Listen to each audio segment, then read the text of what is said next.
Rio dash. Phew. I can't believe it hurts so much. I thought it didn't. Ji-chan opened his eyes again, surprised to find that the whole world was different. Ha! I can actually see that far. All of a sudden this change directly made Ji-chan play with it. I remember there's a magical jutsu for Bando's eyes. Right. I wonder if I can use it. Divine might. Ji-chan aimed at the desk beside him, and soon the entire desk began to distort until it disappeared. Oh, it's really disappeared. That reminds me of a good way to deal with the enemy. Phew. Eyes a little out of sorts. Is it because you've been using them for too long? System. Will I go blind after using this eye for a long time? Ding dash. Host, the one you redeemed is not the eternal kaleidoscope sharing will I, so once you use it for a long time you will go blind. Ji-chan pondered for a moment and said to the system. What's the solution? The host can pay another billion belts to exchange for the kaleidoscope sharing will eyes, at which time the host's eyes will automatically become the eternal kaleidoscope. What? Another billion? I'm really not a money changer. Suddenly Ji-chan's eyes lit up, and Ji-chan thought of someone. Hey, you don't have to worry about money in the future. Ha ha ha. The time came to the third day. I say you guys are dilly-dallying. Hurry up, we'll go to Shaki's first. Really? Today is an important day. The crowd looked at him quizzically. Ahem. Let's go first. Ji-chan said darkly. Today is the day you captained me for takeoff. Soon the group arrived at Shaki's bar. Auntie Xia. Hello again. Little Ji-chan. You look like you're having fun today. Ji-chan had a faint smile at the corner of his mouth. Auntie Xia. Tell me about today's auction first. Well, today's auction is being held during the day. In about 2 more hours, when the celestial dragons will also be coming. And I don't know how many will be coming, but it won't be less than 3. Ji-chan laughed even harder now. Chief, what's your plan? Hurry up and tell us. Ji-chan didn't expect Sauron to speak to him at this time. It's my personal business. I'll just go by myself. There's no need for you guys to come along. Of course, I don't mind you guys either. When the crowd saw Ji-chan say this one by one, they put away their smiles and looked at Ji-chan seriously. Captain, we're also part of the pirates. Your business is our business. So don't say things like that again. Captain, you were the one who fought the Grand Admiral before to protect me. So what happens to you is also what happens to me. When Ji-chan saw that the crowd did not look at him firmly, Ji-chan smiled helplessly.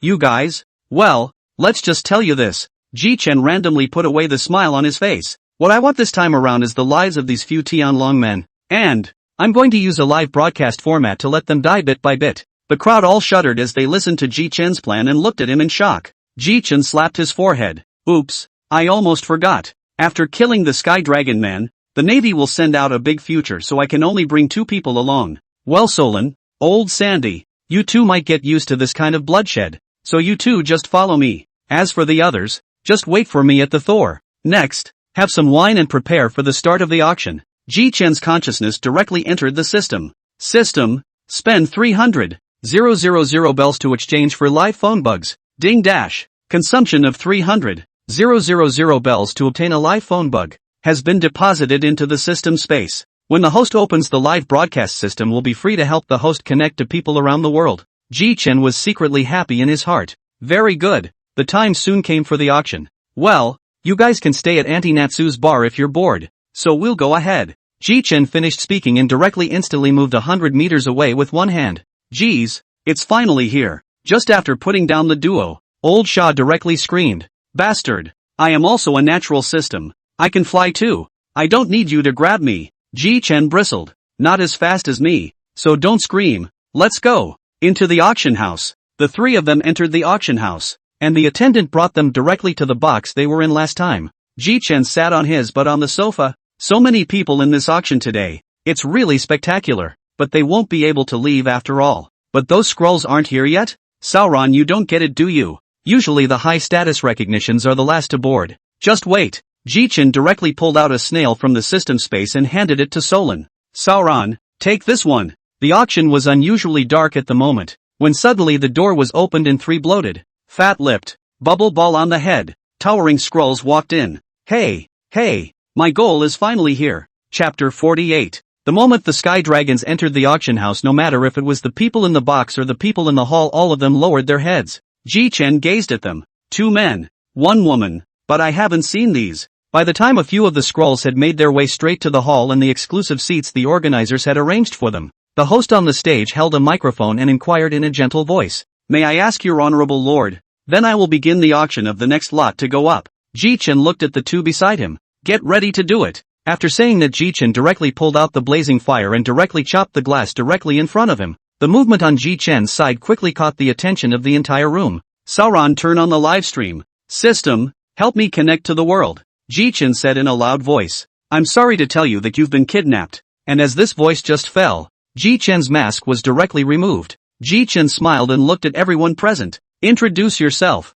I, Thunder God Pirate Group Captain Ji-chan. Oh yes. Also by the Navy took a very to right title Thunder Flame Ji-chan. Ji-chan finished these words in one breath. The crowd under the stage gasped in shock. What? He's actually that $510 million sea pirate. It's over. Look at you. I don't believe that he would dare to mess around when there are Tenrya people here. Ji-chan looked at the noisy voices underneath and his eyebrows instantly wrinkled. Immediately his aura was fully open. The Overlord color hegemonic aura directly emanated, and more than half of the people underneath the stage all fainted. Please, can we be quiet now? And all over the world. On the Moby Dick, the crowd on board felt incredulous at the sudden appearance of the screen. Goo la la la la. Marco, what is this? Pops, it looks like someone's on the air. And I remember this face being Dash. Before Marco could finish, Ace, who was watching silently from a distance, rushed over to look at the man in the screen. What's Ji-chan doing there? Ace, you know? Pops, the Thor pirate captain in this screen is my sworn brother.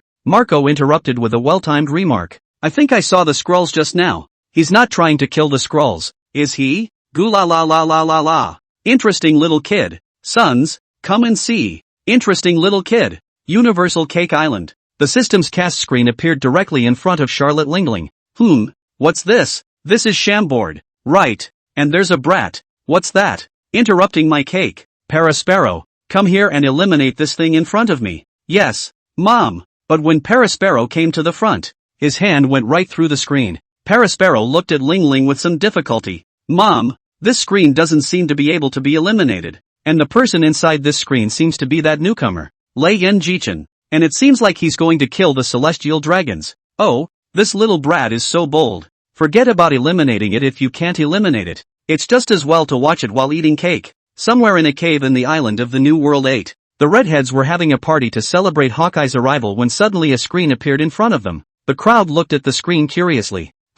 It's a screen? Ben Beckerman spoke up. The captain of the Thor pirates in here is that Ji-chan who fought Green Pheasant to a draw. The Ryan Ji-chan who has a bounty of 510 million belly. I'm not sure how he managed to make the screen we have here appear out of thin air. Though, at this point Jesus Boo spoke up and added, I think I just saw the Skrulls. Is it possible that he's going to execute the Skrulls? The redhead mused. Keep watching. This screen will give us the answers. And it's kinda fun to watch it live while having a party. Wahahaha. Navy headquarters, Center Plaza. Numerous navies were training, but the sudden appearance of a huge screen made them directly dumbfounded. The seamen spoke in a chorus of voices. The news was soon communicated to the war marshal, Sengoku, who was reviewing documents. Shut up. What? You said there's a huge screen in the center of the Navy Plaza with Ji-chan and the Skylanders. Asshole. After learning more about how it all started, Warlord immediately dispatched Yellow Sara to Shampoo Land. What is this Ji-chan trying to do? The screen turned back. The population auction venue.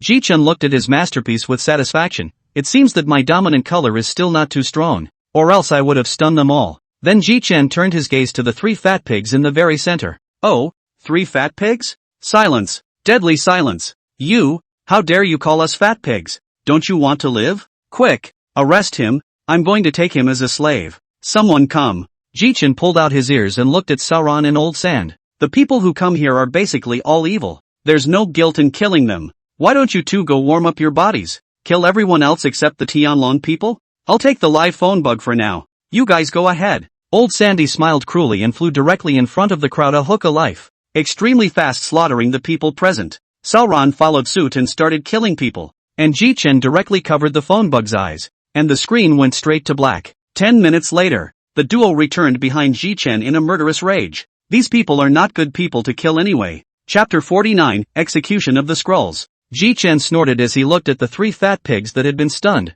You guys feel scared too? That's what usually happens to the people you torment, isn't it? Feeling scared now? One of the fat pigs shivered and cursed towards Ji-chan. Damned slaves. You'd better let us go, or else you'll all just wait for death when the big one comes. Another fat pig roared angrily. Lowly human, I advise you to better let us go. We are the creators Hoey. Ji Chen listened a little and patiently pulled out his ears with his fingers and directly used his fruit ability to manifest a thunder blade. The hand rose and chopped off the palm of one of the pigs directly. Hiss, please don't kill me. Ji Chen looked at the 3 fat pigs and sneered. Now can you be quiet for a while? Looking at Ji Chen's cruel smile, the 3 celestial dragons couldn't help but gulp as well. May. Very well, then you will do whatever I tell you to do now, or I will chop your bodies off section by section. Let's start with a bit of introductions. Just you. Ji Chen looked directly at the person in the very center. Okay. Immediately, he saw the scroll fall to his knees. I'm a Tianlong man, the Hou-Yi of the creator of the world. I'll give you as much money as you want, please let me go? At this point in the live broadcast. What? That pig-like thing is a scroll? Isn't he afraid of the world government when he does that? With that, Ji Chen looked to the Skylander on his left and asked, what are you doing here? A few days ago, that lowly host said there would be a human fish sale today, so I came to accompany my father to buy slaves. Oh, I can't believe there are mermaids. Ji Chen turned his head to Sauron. Sauron, you have the sword. Go backstage and release all the slaves. By the way, the mermaid, remember to carry her to the beach and back. This is not a good job. Well, let's have some fun next. As you all know, I'm a swordsman, so I'm still a slight student of the human body. I'll slice off your flesh piece by piece without hurting your life. Ji Chen looked at the 3 of them, then turned his gaze to the youngest scroll. Ji Chen smiled cruelly. You usually like to torture your slaves too, don't you? And seeing as you're a girl, so I'll try to keep it under 10,000 cuts and end your life. Ji Chen finished his speech and quickly slashed at the female celestial dragon's waist. Please, leave me alone and I'll give you lots of money. 10 billion. I'll give you 10 billion if you let me go. Ji Chen snorted a mouthful of thick phlegm in the scroll's face. I don't want your money, so take your time and enjoy the process. 10 minutes later, Ji Chen finally stopped striking. On the side of the old sand could not help but shiver. This guy, with you to do right is really not a good thing. This Tianlong man, in addition to the body of the various organs, the rest of the meat was actually cut down by you. It seems that in the future cannot be easy to mess with you. I'm embarrassed when you praise me so much. Old Shah, kill me, please kill me. Solon happened to come back and saw the scene was a little creepy. Yo, Sauron, you're back. I just got all the slaves' bomb collars undone and I'm a little slow getting back. But you don't even love him like that. And you're still alive. Or the chief is awesome. Geez, it's not much, but it's time to end her life. Ji Chen finished by grabbing and bursting his heart with one hand. Just as Ji Chen ended his name, a voice came from Ji Chen's mind. Ding dash. Congratulations to the host for his first time killing a celestial dragon man reward. Rewarded with an increase in Overlord color level to advanced comprehension of Overlord color rap, and rewarded with 50 merit points. The very moment the rewards were handed out, Old San and Sauron sensed the danger. Just relax. It's fine. Ji Chen was secretly shocked. Since the first reward was so generous, then what about the second? And the third? Now Ji Chen was looking at these 2 sky dragons as if they were looking at a money tree. This couldn't help but make the 2 celestial dragons even more frightened. Just as the 2 celestial dragons were rambling, Ji Chen suddenly spoke. Don't worry. I'm not that heartless. So you guys can die now. And I think the Great Admiral, I'm coming soon. Ji Chen directly pressed his hands on the 2 men's heads. Silk arcs of electricity gathered on their heads. And soon the Sky Dragon Man fell straight down. I wonder, who is the great general coming this time? Yellow ape? Red dog? Green pheasant? Ji Chen turned back to face the live camera. Ha. Everyone has seen what happened to the Tianlong man. Oh yeah, the world government's Tianlong man should be careful. From now on, when I see a Tianlong man, I'll kill one. If there are any Tianlong men who aren't afraid to die, you guys can go out as much as you want. Ji Chen directly closed the live broadcast after saying that. Well, I think the Grand Admiral will be here soon, so let's go for a walk outside first. The 3 of them went straight outside and sat under a tree. Ji Chen's consciousness was directly immersed in the system. Look at the rewards just now. Then Ji Chen directly opened the system backpack. Just opened the backpack. Ji Chen's confused, because there were 2 more things in the backpack. 2 billion berries and 1,000 bottles of liquor. And it's still Mao Tai. Ji Chen was dumbfounded, then directly took out 3 bottles of white wine, 2 of which were handed to Old Shah and Sauron. Seeing Ji Chen handing over the wine, Old San and Solon smoothly and directly took it. Solon's eyes lit up directly the moment he received the wine. Chief, where did you get that wine? It looks good. You say this? This is before I in the windmill village to brew their own wine. Did not take out. You're an alcoholic. I don't care if you get drunk. It's quite strong. Joke, I've never been drunk before, Sauron. Sauron finished by slamming a gulp directly towards his mouth. Cough cough cough. This wine. Cool. Ji-chan watched Solan's face go red for a moment and smiled without saying anything. Chapter 50, Yellow Monkey's Arrival. Seeing that Sauron was still gulping down his drink, Ji-chan couldn't help but advise. Foolish Sauron, I'm going to have to take small sips of this drink to get it right. Ah, a big gulp of refreshing. That's what Sauron, will be drinking from now on. While the three were talking, a warship came in from the sea. Soldiers over there, fire a shot towards the position of Mangrove number 1. After Yellow Sara finished speaking, he didn't look at the soldier either. Soon the cannonballs were fired and Yellow Sara directly turned into light and stepped on the cannonballs. Don't drink anymore. Someone's coming, and they're very strong. As the shells gradually approached, Yellow Sara came before the crowd. It's scary. Yo, Lord Ji-chan, killing Tianlong people at the auction. So, have you ever been kicked by Lightspeed? Ji-chan smiled and came forward. Gee, if it isn't General Yellow Ape. I thought it would be Red Dog that came. Sauron, old sand. You're no match. Just watch from a distance first, and then watch how your captain violently beats up the famous Yellow Ape Admiral. Gee whiz, that's scary. Yellow Ape finished his sentence and directly elementalized his kick in Ji-chan's direction. But someone was faster than him. The moment the Yellow Monkey elementalized Ji-chan directly turned into lightning and flew towards the Yellow Monkey. With Ji-chan's kick to the Yellow Ape smashed directly to the ground. Ji-chan laughed darkly. My current strength is not something that a great general can fight against. Ji-chan saw that Yellow Ape hadn't gotten up and directly yelled. Hey Yellow Ape, stop pretending. You can't be this weak. So hurry up and get up or I'll make up another kick for you. Yellow Ape slowly sat up. That's scary yo. I can't beat you, but I can't beat you. Or else those 5 old guys, they'll definitely keep bothering me. Yellow Sorrow stood up and manifested a lightsaber in both hands. Sky from Cloud Sword. Watch this, kid, the old man is going to get real. Gee, that's scary. Yellow Ape, after saying that, Ji-chan directly pulled out the blazing fire at his waist. Do you think I could cut you in half? Yellow Monkey. After Ji-chan finished speaking, both sides directly fought together. An hour later, Yellow Ape's ever so tidy as beginning clothes were already tattered. And Ji-chan also had a small number of tatters. After a fight, Ji-chan looked at the clothes on his body, and his face turned ugly. Asshole Yellow Ape. This is the clothes I just changed a few days ago. Your uncle, give me a life. Ji-chan directly used Overlord Color Entanglement and arrived in front of Yellow Ape in a few instantaneous steps, his fist directly bombarding Yellow Ape's face. Today, you'll leave your life behind. Wasn't going to get real? The moment Yellow Monkey took the hit, his pupils stared at the size of copper bells. What? Overlord Color Winding. This guy, just how old? Ji-chan stood in place, looking at Yellow Monkey, who had fallen to the ground, and couldn't help but be staggered. The highest combatant in the Navy. And this is all that's left. Yuck. Say, how do you want to die? Yellow Sara seemed to a point. Hey, it's scary. Ji-chan brat, how old are you to know the moves of those 4 assholes in the New World? However, for the sake of peace in the New World in the future, I won't let you live. The two directly elementalized and began to clash directly in the air. Ryoko. Yellow Ape spat out a large mouthful of blood, which still had his guts in it. Yellow Sara gasped and stared at Ji-chan dead in the face. There's no heavenly reason. How old are you? Your fruit abilities are stronger than what I developed. Your sword skills are superb, and you have 3-colored hegemonic aura. In the distance, Akane arrives and the bank of mangrove tree number 1 watches the two. It turns out that Akane started heading towards Shampoo Land just as Ji-chan started his broadcast. And it turned out that Yellow Sara arrived first. Akane's pupils widened as he couldn't believe that Yellow Sara had been beaten by a newcomer who had just come out of the sea not even 2.5 years ago.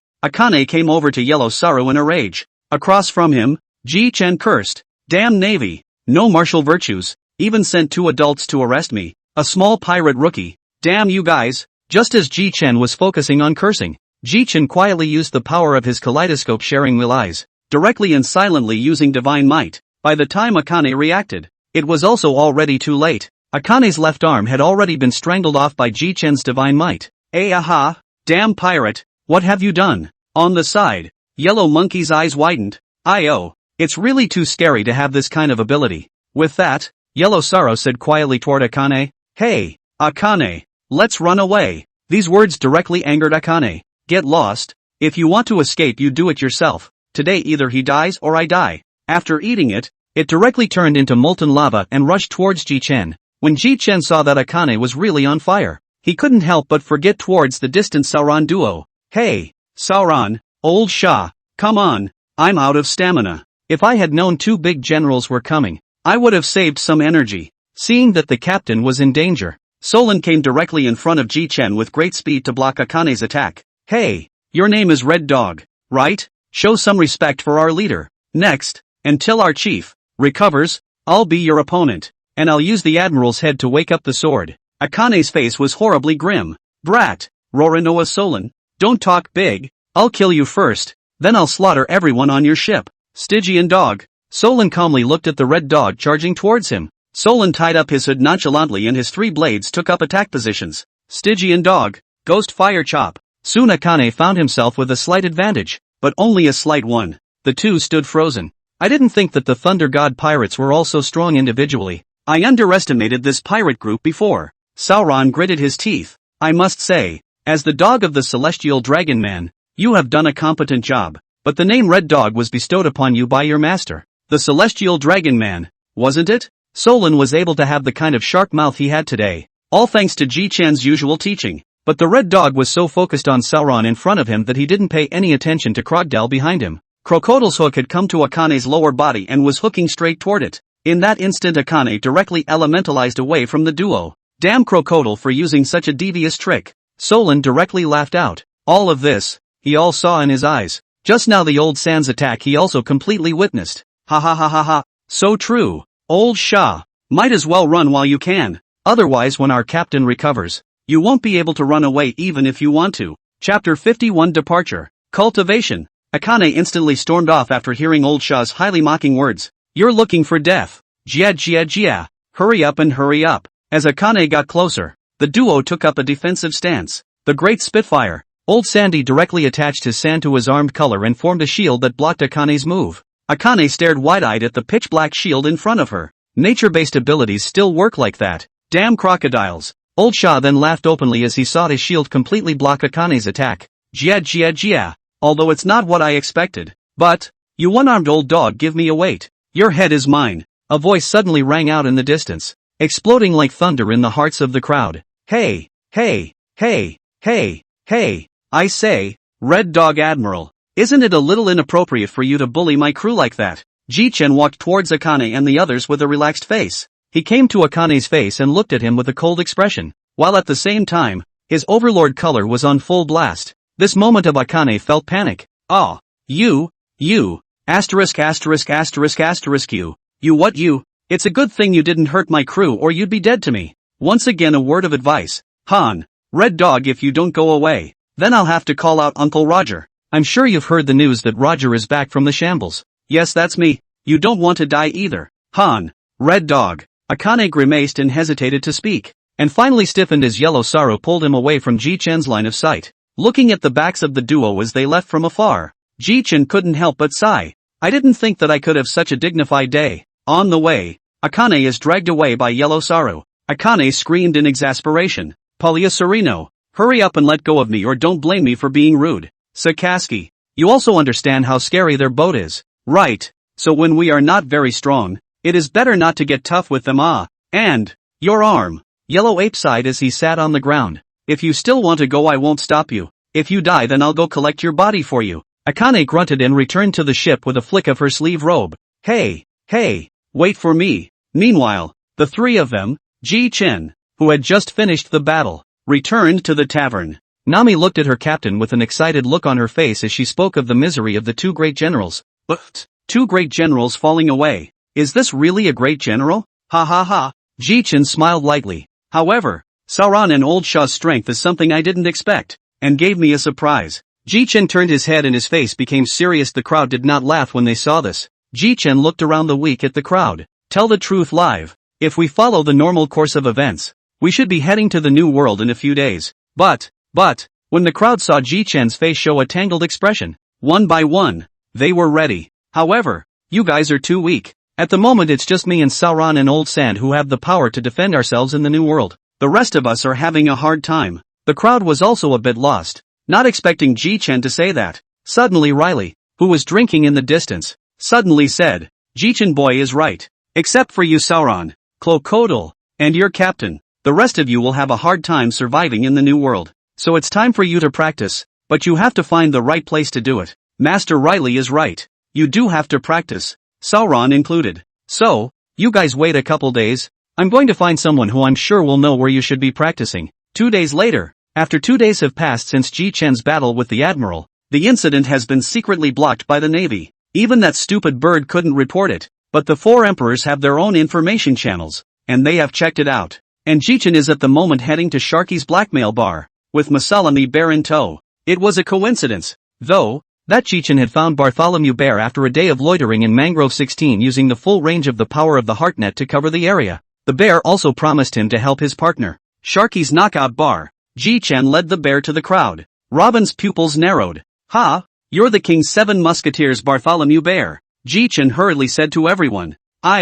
Don't worry about it, alright? The bear is the one I hired to help. Jia. Captain, how can the 7 Musketeers help us? You're trying to send us all into Propulsion City. The veins on Ji Chen's forehead rippled when he heard the crocodile's words. You crocodile, what are you babbling about again? Do you want to get beaten up? The crocodile instantly pretended to be transparent after seeing that Ji Chen already had his hand on his waist. Bear, don't shoot them yet. I'll talk to them. Ahem. The bear is a superhuman system meatball fruit ability. It can shoot any person to wherever they want to go, so I had to ask for his help when I arranged for you guys to practice on the island. Let's start with Sauron. Solon immediately came to life at the sight. Sauron, you have to go to the place. Naturally is the place to practice sword art and dominance. That place is called Krygana Island. There is a castle on the island. The world's first great swordsman Hawkeye is there. If you want to improve the sword art, the only thing the world's first great swordsman can teach you, by the way, to remind you of a bunch of gorillas on that and the island, but also will be good at the sword art.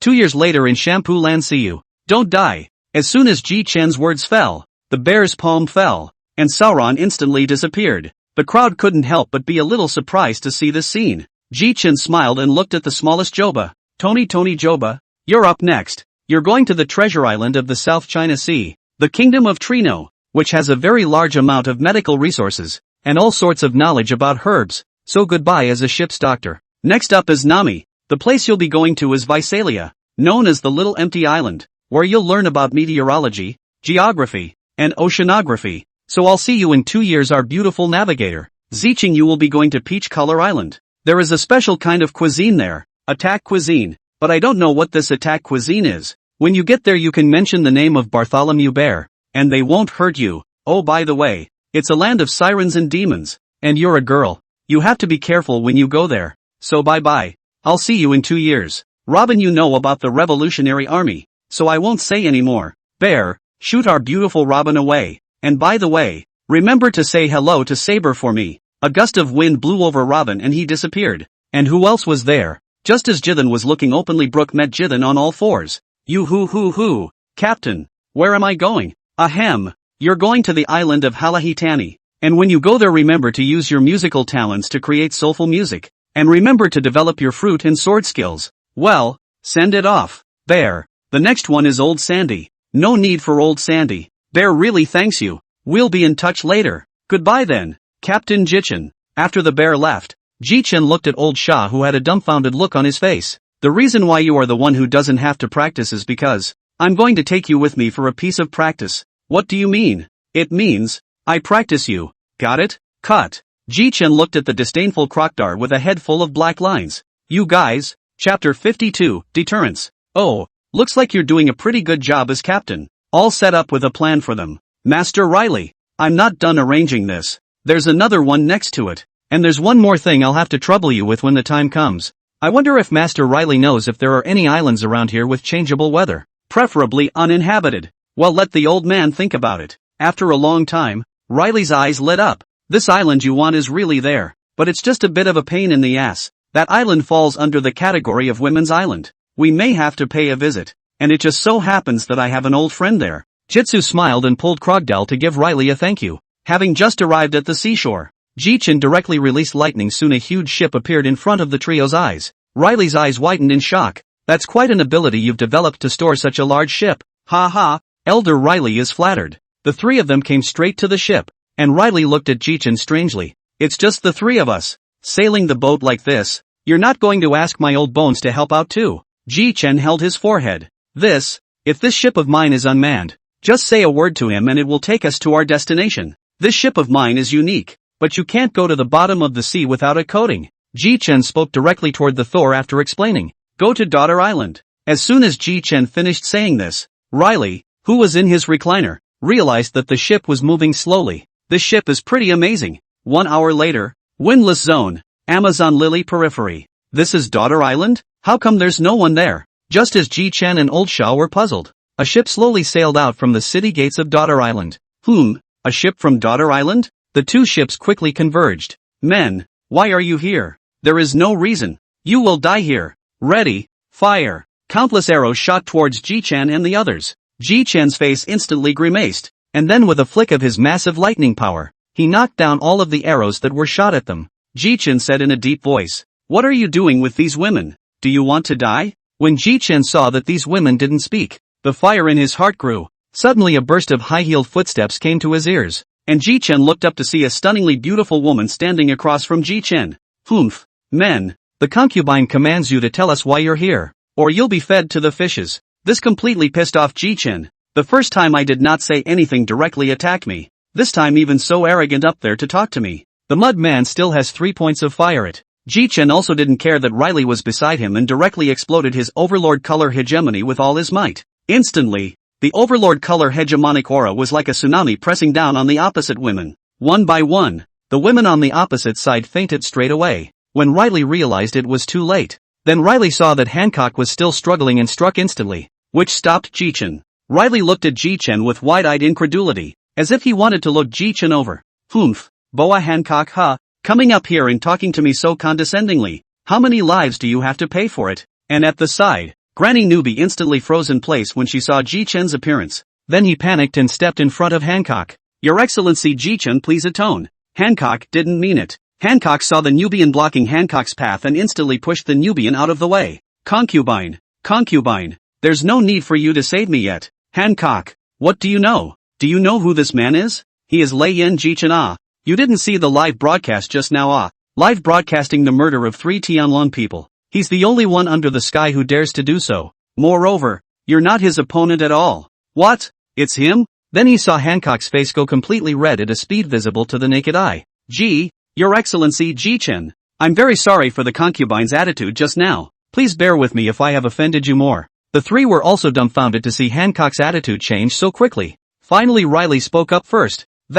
Hancock, don't take it to heart. That's just the way this Ji Chen kid is. Hancock looked up at Riley then cried out in surprise. Riley, you're here? Just now. You were paying attention to Ji Chen boy. Of course you didn't notice me. Granny Newbie stepped forward and opened up to look at Riley. So, Riley, what are you guys doing here with all this fanfare? Ahem. Ji Chen, you speak. We came here wanting the Queen of the Daughter Islands to lend us an island. I believe it's called Ruth Kaina Island, right, Master Riley? That's right, because the two of them were looking for a place to practice. So I thought of this place. Ji Chen hurriedly interjected. So, Queen, I wonder if we can borrow us. We can pay rent too, and we won't destroy the island. Hancock looked at Ji Chen staring at her eyes, and mentally forced herself to calm down. This is no problem. And the rent doesn't have to be paid. You guys can use it as you like. Ji Chen looked at Hancock with a surprised look on his face. Thank you, Queen. I really do. And I'm really sorry about what just happened. Please do let me know if there's anything you guys can do.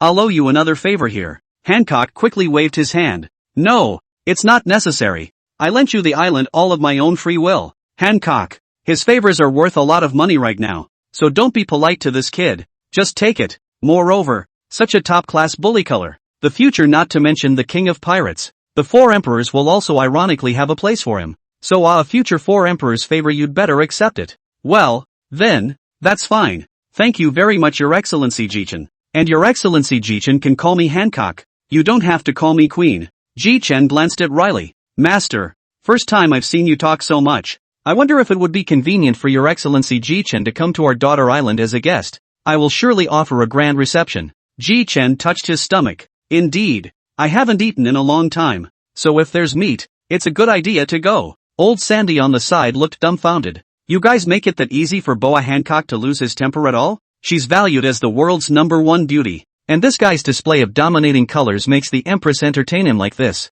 It's still incredible. The Empress shouted, raise the sails and greet your honored guests. Chapter 53, Arrival on Ruskana Island. After some time, the crowd finally arrived at the Empress chambers. The Empress owed her body slightly. Your Excellency Ji Chen, These are the specialties of our daughter island. I hope they are to your liking. It looks great. So thank you, Your Excellency the Empress. After the meal Ji Chen came to the Empress. I wonder if Your Excellency the Empress could lend me the Ruskayuna island. By the way, here's 200 million berries for renting this island for the past 2 years. Ji Chen threw himself directly behind the Empress without being told. The Empress hastily waved her hand. There's no need for that, Your Excellency Ji Chen. Just take it. I don't take back what I give away. Right. I'm going to get some rest. So excuse me for a moment, Your Excellency the Empress. After saying that, Ji Chen directly walked towards the corner of the palace and sat down. Ji Chen directly sank his consciousness into the system. System, sign in. Ding dash. Congratulations to the host for arriving at Daughter Island for the first time, obtaining a repair potion X10, 100 change mask, and a seeing color enhancement card. Issued. Not bad. But what's this 100 mask thing? And is this repair potion the one I was thinking of? System, come out and explain. Ding dash. The 100 change mask works. As long as the host wears it, they can become any person in the pirate world. A repair potion that can fix all scars, birthmarks. Ji Chen then walked directly towards Old Shah and Riley. Old Master, Old Shah, we should go. I don't want to stay in a country with so many women. It makes me feel a little uncomfortable. Riley nodded. Good. Then let's say goodbye to them first. The three of them came to the Empress. Your Excellency the Empress, we'll bid farewell here. I really trouble you for still preparing so much food. Looking at the Empress' reluctant eyes, Ji Chen turned his head and walked straight away. Just 2 steps away, Ji Chen seemed to remember something and casually threw it in Hancock's direction. The Empress caught it with a wave of her hand. It is? The one I just gave you is a restorative liquid. It can make that thing behind your back disappear. Oh, 3 bottles in total. Well, see you again sometime. After saying that, Ji Chen returned to the Thor with Riley. On the way, Riley couldn't help but be curious, so he asked, Ji Chen boy, did what you just gave them work? Ji Chen rolled his eyes. Master, which time have you seen me take out something that didn't work? Also, soon the 3 of them came to an island with a raised rock in the middle of it. Seeing that Ji Chen didn't know anything about this place, Riley immediately explained. This island is called Ruskayuna, and there are 48 seasons a year here. Speaking of which, Ji Chen couldn't help but say, that means this place renews its seasons on average once a week? That's right, and there are a lot of beasts of prey on this island. The only safe place on this island is this raised rock. So if there's something however important that's inconvenient to keep, you can put it here. Harm, Old Master, you still don't know me. Riley froze for a moment, then laughed out loud. And yes, your powers are edible. Well, Mr. Riley, I'll be asking you to help me train old Sandy for the next 2 years. What? The two said in unison. Ji Chen took out 100 bottles of Mao Tai from the system space while saying, if Elder Riley helps me train old Shah, I'll let you drink this kind of wine every day. It's not much of a wine. It looks like the bottle is quite original. Gramps, taste it. Well, I'd like to see what's so special about this wine. Then directly picked up a bottle, opened the lid, directly tilted his head and drank. Gobble gobble gobble. Phew. This wine. It's not bad. You just said you'd let me train Crocodile. And that's perfectly fine. But you have to make sure I get to drink this wine every day. Ji Chen looked at Layli with a smile. Don't worry, Old Master. I have the best reputation. Old Shah and Riley were drinking to themselves, unaware that Ji Chen had already taken out the Heart's Desire candy and held it in his mouth. A golden light floated in front of the 3 of them, and a familiar voice entered their ears. Ha ha ha ha ha, Ji Chen boy. It's you who resurrected me again. Elder Roger. It's not that the 3 of us are having too much fun drinking, so we called you along. Ha ha ha ha ha, great. I've been drinking for ages. Where's the wine? Ji Chen pointed to the ground where 100 bottles of wine were neatly placed in front of him. Wine. And Riley, you're there too. Ha ha ha, it's been such a long time since we've had a drink together. Yes. Suddenly Roger's eyes flicked to notice the aura on Ji Chen's body. You kid, the aura on your body seems to be even stronger than Riley? But how long has it been? You're growing too fast. Ahem. Ji Chen coughed twice in embarrassment, not expecting Roger to notice at all. Elder Roger. Drink drink drink. But in the future, I'll probably be troubling Roger Senpai a lot. I want Roger Senpai to teach me swordplay, Ji Chen said as he directly stood up and bowed deeply towards Roger. Roger scratched his head. Ji Chen boy, you're the one who resurrected me, so this matter of teaching you swordsmanship isn't a problem at all. It's a small thing. It's a small thing. The 3 of them then shared a drink. Chapter 54, Obtaining the Supreme Great Fast Sword. Soon 20 minutes passed like this. Ji Chen watched Roger and Riley drink to their heart's content and did not bother to walk to a place alone. This action of Ji-Chen was soon noticed by Crocodile, who was drinking silently. What is this guy going to do? And after arriving at a secluded corner, Ji-Chen confirmed again and again that no one was coming over, then directly opened the system. System, sign in. Ding dash. Congratulations to the host for arriving on Ruskena Island for the first time and obtaining the Supreme Great Fast Sword Ace. Ji-Chan's eyes instantly widened as he heard the reward, incredulously listening to the system's voice. System, what did you say? Supreme Great Fast Sword Ace? Isn't that Roger's knife? That's quite a coincidence. Ding dash. The system warmly reminds us that it's not a coincidence because the host is surrounded by the recently resurrected Roger. So the things that the system rewards are also the things that arrived in his life. Ji-Chen finally decrypted this now. Ji-Chen directly took out the ace from the system space. Oh, golden. Kind of like a western sword. But at least it's Roger's matching sword. So when the future comes, I won't lend my blaze to Roger. Or else my blaze won't be able to withstand the sword chi that Roger emits. Soon Ji-Chen returned to the drinking trio. Ji-Chen saw that Sister Luo was still there, so he directly checked the remaining time. Roger has 4 minutes and 58 seconds remaining on the clock. I can't believe there's so much time left. So how about? Ji-Chen called up directly to Roger, who was sipping his drink. Hey, Uncle Roger. Sister Law responded drunkenly. What's up? Ji-Chen boy. That, and I want to see your swordplay. Roger directly stood up and made a gesture to pull the blaze from Ji-Chen's waist. Ji-Chen hurriedly stopped. Uncle Roger, this island is rented by me. It can't take a blow from you. Let's go to the beach. You just put a sword towards the sea. Riley was interested in the situation and came down to the beach together. Hey, Ji-Chen boy, can you lend me your sword now? Ahem, you might as well use your knife. Without waiting for Roger to react, a knife was thrown directly at him. Roger, who had just gotten the knife, instantly felt a sense of familiarity. This, ace, the sword I was born with. Now Roger was at least half sober. This blade, Ji-Chen boy, how did you get it? Ji-Chen laughed awkwardly and unobtrusively. I found this one by accident. I was thinking that it looked like Uncle Roger's knife, so I took it. So is this knife really? Roger nodded along with Riley. Ji-Chen smiled in slight surprise. Looks like my luck is still good. Well, Uncle Roger, use your swordsmanship once. The time is almost up. Roger noticed that time was running out, and immediately slashed directly towards the sea. And instantly the terrifying overlord color directly split the sea level. Ji-Chen's face looked extraordinarily excited. This blade should be able to chop old Sha to death directly if it lands on him. Lao Sha, I thank you. Sure enough, it's my knife. It's nice. It's been a long time since I've done that. Geez, don't worry, Uncle Roger. You'll keep showing up for me from now on. After all, you promised me the wrong thing. You'll teach me swordsmanship. Ha ha ha ha ha. Don't worry. Roger just laughed as his body gradually disappeared into a white point of light. Looks like it's Roger time. But Ji-Chen boy, why do you call me old man and Uncle Roger? Is he younger than me? Ji-Chen seemed to be looking at the second little cutie, like he was looking at Riley, isn't it? Riley's face darkened in defense.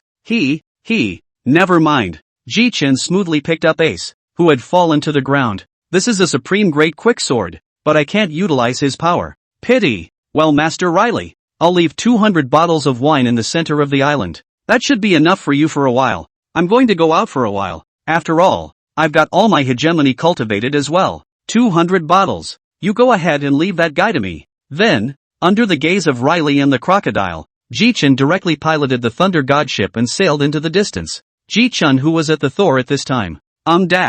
Where exactly should we go first? Then Ji-Chen's eyes lit up, and the name of a pirate group quickly came to mind. Just go there. Chapter 55, Competition. Ji-Chen arrived at the Chambord Islands after sailing for some time. Ji-Chen had just arrived at the harbor, and then he directly put the Thor away. Well, let's find a more secluded place first. Then Ji-Chen directly found a hotel and opened a room. Came to the room, Ji-Chen directly took the arbitrary door out of the system space. System, can a place I've never been to be reached directly? Ding dash. Warm reminder, the host can consume 2 chances to use it. I see. Even after using up 2 chances there are still 8 left. This wave is not a loss. With that, Ji-Chen silently recited the location of the red-haired pirates in his mind. Meanwhile on the Isle of 8, the crowd of red-haired pirates looked at the door that had suddenly appeared somewhat overwhelmed. Beckman immediately took out his gun and aimed it at the door. What the hell? How did a door appear? In an instant, all of the red-haired pirates had taken up their weapons and aimed them at this door.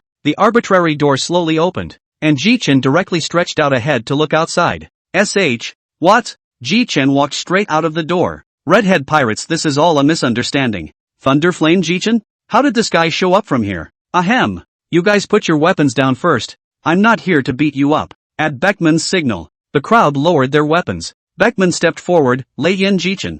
In Shampoo Land heavily hit Yellow Ape. Break Red Dog in arms. Subsequently you pirate group have disappeared. Even our pirate group's intelligence department can't find out. Didn't think that you, the pirate with a reward of $500 million would come to our place. But what is this thing behind you? Jichin awkwardly laughed. It's not that I sent all my companions to cultivate. My own strength can't be improved in a short time. So I thought to casually stroll around. At this time, the redhead stood up. Jichin, what exactly do you want to come to our pirate group? If you dare to hurt my partner, then I will not be blamed for being impolite. Jichin wasn't annoyed either. Shanks, actually we don't have to do this. We can totally drink and talk at the same time, said Jichin and threw him a bottle of wine directly. Taste it. Besides, I'm Luffy's righteous brother. And I came here to get Roger to teach me swordplay. Shanks was about to drink when he heard what Jichin said when he was puzzled. You mean Roger? The one I know? Yeah, but there's no point in talking about it more. Jichin directly ate a candy. And then a curtain of light appeared in front of the pirates. The light dispersed and a familiar silhouette came into view. The redhead and the crowd of pirates instantly widened their eyes filled with disbelief. A cheerful voice rang out. Ha ha ha, this isn't Red Taro. Ha ha ha, I really didn't expect to be able to see you again after death. The redhead gazed at the figure for a long time. You're Captain Roger? Jichin sighed. Uncle Roger, explain quickly. The red-haired pirates are treating me as an enemy. Ha ha ha. Then Roger's explanation was also something that finally made the crowd understand. After Roger's explanation, the crowd of red-haired pirates looked at Jichin again, and their gazes were tinged with eagerness. Ahem, don't look at me like that, guys. I'm not exactly a beauty. Jichin finished speaking. Immediately a pirate picked up. But brother Jichin, you can resurrect people. In an instant the crowd of pirates were talking. I've never seen someone who can bring the dead back to life, but it's really awesome. At this time, the person who was the highest IQ of the red-haired pirates asked, I wonder brother Jichin, is this means of resurrecting people a devil fruit? Or, it's a candy I developed. Eat it and chant that person's name in your mind and the dead will come back to life for 30 minutes. As you can see, Uncle Roger is the one I resurrected, and he promised me he'd teach me swordplay, including that door, which I also made. But don't you guys think about killing anyone? Oh, Uncle Roger's still around. Jichin's words embarrassed them. No kidding, just because you're Luffy's brother, we can't do such a thing. Beckman laughed. I wonder if brother Jichin can sell us the door you just had. We need this strategic material very much. The price is free to open. We have plenty of money in the red-haired pirates. The redhead spoke up at the right time. It's not polite for Beckman to talk about this now. Brother Jichin hasn't even eaten yet when he came to our territory. Not to mention the fact that there's my Captain Roger as well. Ha ha ha, Red Taro, it's fine, but I am a little hungry. The redhead shouted. Little ones, it's party time. Upon hearing the captain's order, Lakilu,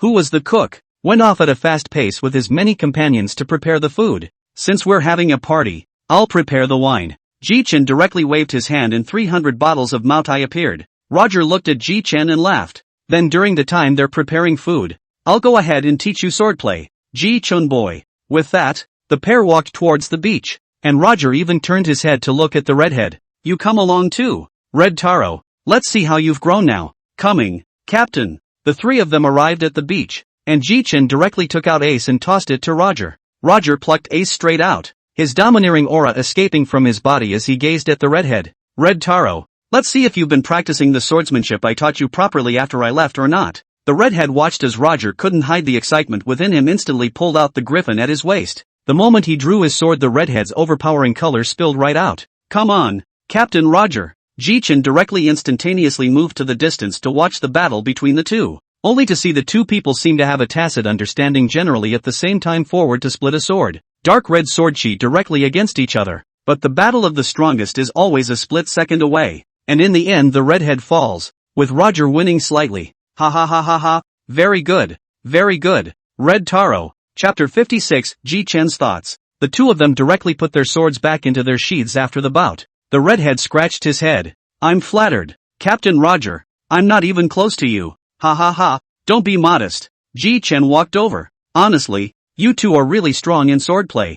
I'm kind of looking forward to me learning all of Uncle Roger's swordplay. The redhead walked over and patted Jichin on the shoulder. Then you should be prepared. Then in the distance Lakilo shouted. Hey chief, the food is ready. You guys hurry up and come over. The three of them smiled at each other, then walked directly towards the location of the banquet. The redhead directly picked up a bottle of Mao Tai and shouted to the crowd, "I'm very happy today, meeting the late Captain Roger, and recognizing Brother Ji Chen. Come on, let's all drink to them. Oh dash." The crowd directly held up the Mao Tai sponsored by Ji Chen and drank. Then a loud chant came from the crowd. The crowd was talking about the, "What kind of wine is this? It's really good." At this time, the core members of the red-haired pirates were also in awe. The redhead had absolutely no idea what to say at this point. At this moment, the redhead's eyes were glowing with light as she looked at Ji Chen's gaze. Ji Chen's eyes glowed like a cat seeing a mouse when he looked at the redhead and the members of the group as they gazed at him. Ji Chen coughed slightly awkwardly. The crowd reacted instantly,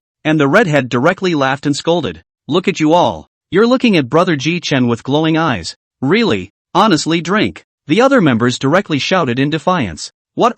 Chief, it's obvious that you're fine too, right? And you have the nerve to talk about us." Of course the other members wouldn't be offended if the redhead said that. That's how he usually got along with his buddies like that. That said, "Brother Ji Chen, where did you buy these wines from?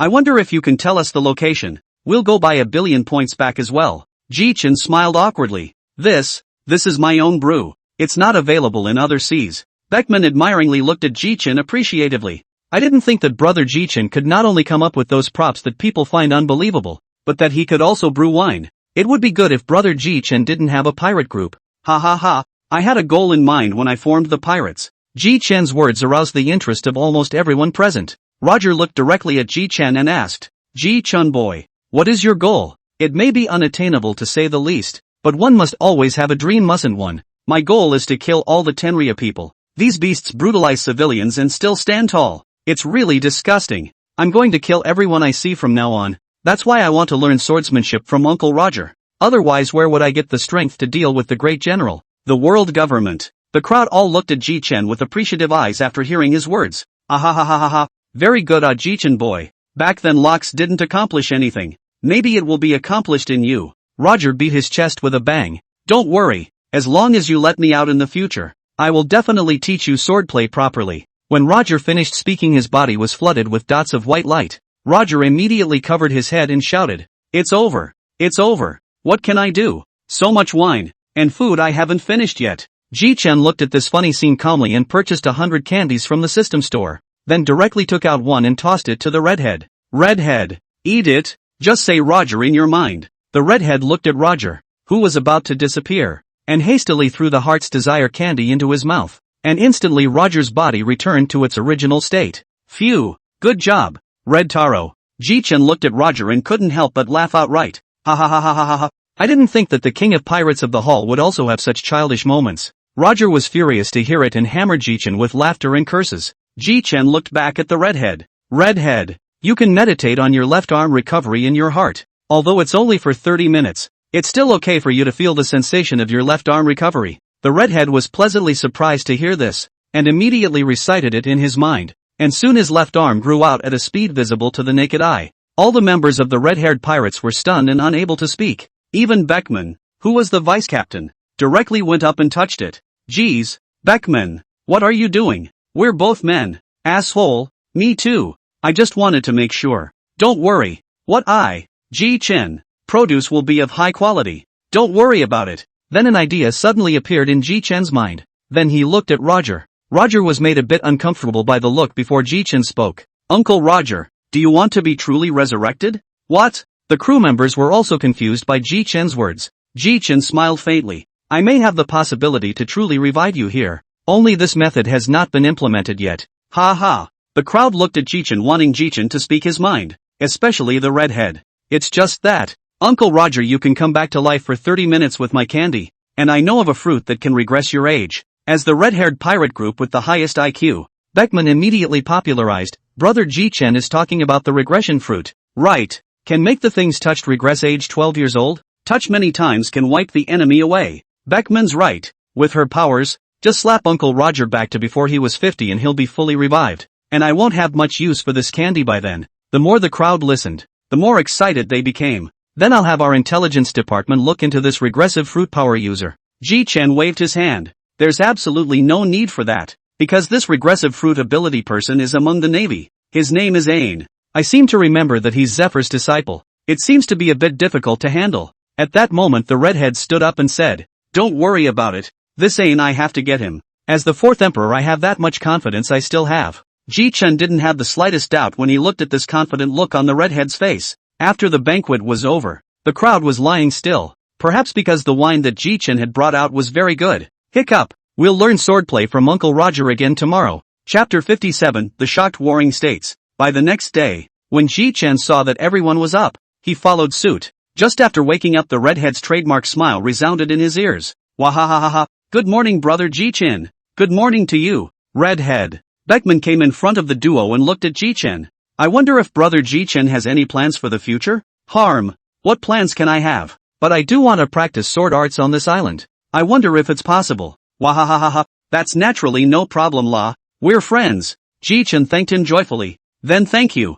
red-haired brother. Ji-Chen directly summoned Roger out after he finished speaking. Hey, Ji-Chen boy, you actually called me out so early. Luo Jie was astonished. It's not that I want to learn Uncle Roger's swordplay early. Roger looked at Ji-Chen and nodded. Then let's start now. Let's go to the shore first. Ji-Chen directly followed Roger to the shore. The practice was then opened. Meanwhile, Naval Headquarters, Marin Vento, both Akane and Yellow Saru, who had just returned to the Navy headquarters a day earlier, had also changed into brand new suits. The duo arrived at the war marshal's door, knocked and went straight in. Just inside, the warlord looked at the duo. Even though the news has come back, I didn't expect it to be true. Sakaski, your left arm was actually really given by that Ji-Chen guy. Before warlord could finish his sentence, Sakaski's face directly grimaced and sat down on the side of the couch. Bastard boy. I'll take his head off sooner or later. Sakaski shouted. Turning back to the warlord, he couldn't help but look more than once when he saw Polyacerino still standing. Polyacerino. You guy. Why do I feel like you're even weaker than usual? AI. This Ji-Chen old man is not his opponent whether it is in speed or destructive power. Not a match. Or old man retire. Sengoku looked at Yellow Saru with a pose of anger. Bastard. You two first talk about the abilities, characteristics of this Ji-Chen guy. Polyacerino. On your word. Yellow Saru looked at warlord. Well, who made me the one who fought him the longest? Ji-Chen. This person's fruit should be the rattling thunder fruit ability person who disappeared for a long time. Secondly, his fruit ability development is only stronger than me. The other thing is that he seems to be able to summon the dead to help in the battle. Armed color, seeing color, buster color, he has all of them. And his buster color can already use buster color winding. And also after that, let's let Sakaski say it. After saying that, Yellow Monkey just sat down. Sakaski looked at warlord seriously. He also has a special ability similar to a spatial strangulation of sorts. Sakaski touched her empty cuff. My left arm was strangled off by that special ability of his. So this scourge of disaster in a very evil generation must be killed to put an end to it. Warlord nodded approvingly, then looked to the duo. So what do you two think is an appropriate bounty to set on him? Yellow Saru looked at Sakaski, signaling him to just decide. Let it be 1-834-000-000. The scourge of disaster in the age of extreme evil. And that Loranoa and Crocodile need to change their bounties better too. Warlord then nodded. I know. I'll think about it. Both of you are seriously injured this time. Let's give you 7 days of vacation to rest well. Yellow Saru asked at this point. That warlord marshal. 7 days of vacation with pay? Off. The moment the door closed, Carp, who was sitting on the side of the warlord, instantly couldn't contain himself and laughed out loud. Ha ha ha ha ha ha ha. Warlord looked at Carp with contempt. Carp, you guy, why didn't you just laugh? The laughter came to an abrupt end. Just now is not to see these two people to deal with. My grandson is too lousy. Well, if the blow they lost their fighting ability can be how to do. For a split second warlord seemed to think of something. Carp, you guy, I don't know how to say you're better. Several of your grandchildren have become pirates. Your education is really worrying. Moreover, your grandson's name is really not small on the Great Sea. And if this comes to our navy, then our navy will be even stronger. Looking at warlord's pained expression, Carp laughed once again. Hey, it's not something I want to fight either. But rest assured, well, no matter how big of a mistake my grandchildren make, I won't care. It's the path they chose. Then being arrested is something that can't be helped. Carp opened the drawer straight after that and took out the senbei inside and ate it. Bastard Carp, that's my senbei. After a long time, in the Navy's large conference room, the 3 admirals, all the lieutenant generals and admiral alternates, all gathered in the large conference room. Alright everyone, now that Ji-Chan's Thunder God pirates are presenting an unstoppable aura, let's all start by saying what can be done. There was dead silence in the conference room when the warring nations finished. Just as Warlord was about to get angry, Akane stood up. Since this bastard, 2 generals can't help him, what about 3, 4? Akane finished and sat down. Sakazuki is also right. But our Navy headquarters isn't very strong right now. Green Pheasant is still on a mission. And do you know where the Raikage Pirates gang is right now? The crowd looked at me. I looked at you. All at a loss. According to the observation of the intelligence department, after the Battle of the Shambodi Islands, Thor's gang seems to have disappeared. There is no news at all, so we can only send out the bounty order first, and after that, we order the naval branches around the world to pay more attention. And when we find out that Jichin has been found, we immediately notify the Navy headquarters, and the headquarters will send out a great admiral and take the initiative to hang him. Dismissed. At the same time, Jichin's bounty order was rapidly spreading around. Chapter 58, Encountering Squad on the Road. 3 months later, a loud bang came from the island of the Putative 8. Jichin was swinging Blaze towards Roger in a heavy slash. And yes, he was using Roger's signature, Divine Evasion. Clank! The sword chi released by the two collided together fiercely. But in an instant, Jichin's sword chi was overwhelmed, and Roger's sword chi struck directly towards Jichin's side. It's over. Jichin directly made an instantaneous movement, instantly moving hundreds of meters away from the sword chi before he managed to dodge it. Roger and the crowd of red-headed pirates smiled and walked over. Jichin let out a bitter smile. Although I learned Uncle Roger's sword technique, but I don't use the sword very often. Looks like we still need to practice more often. Ha ha, brother Jichin is right. I was like that at the time as well. Swordsmanship still needs to be practiced often. One's own strength is strong in order to have a way to deal with a strong enemy.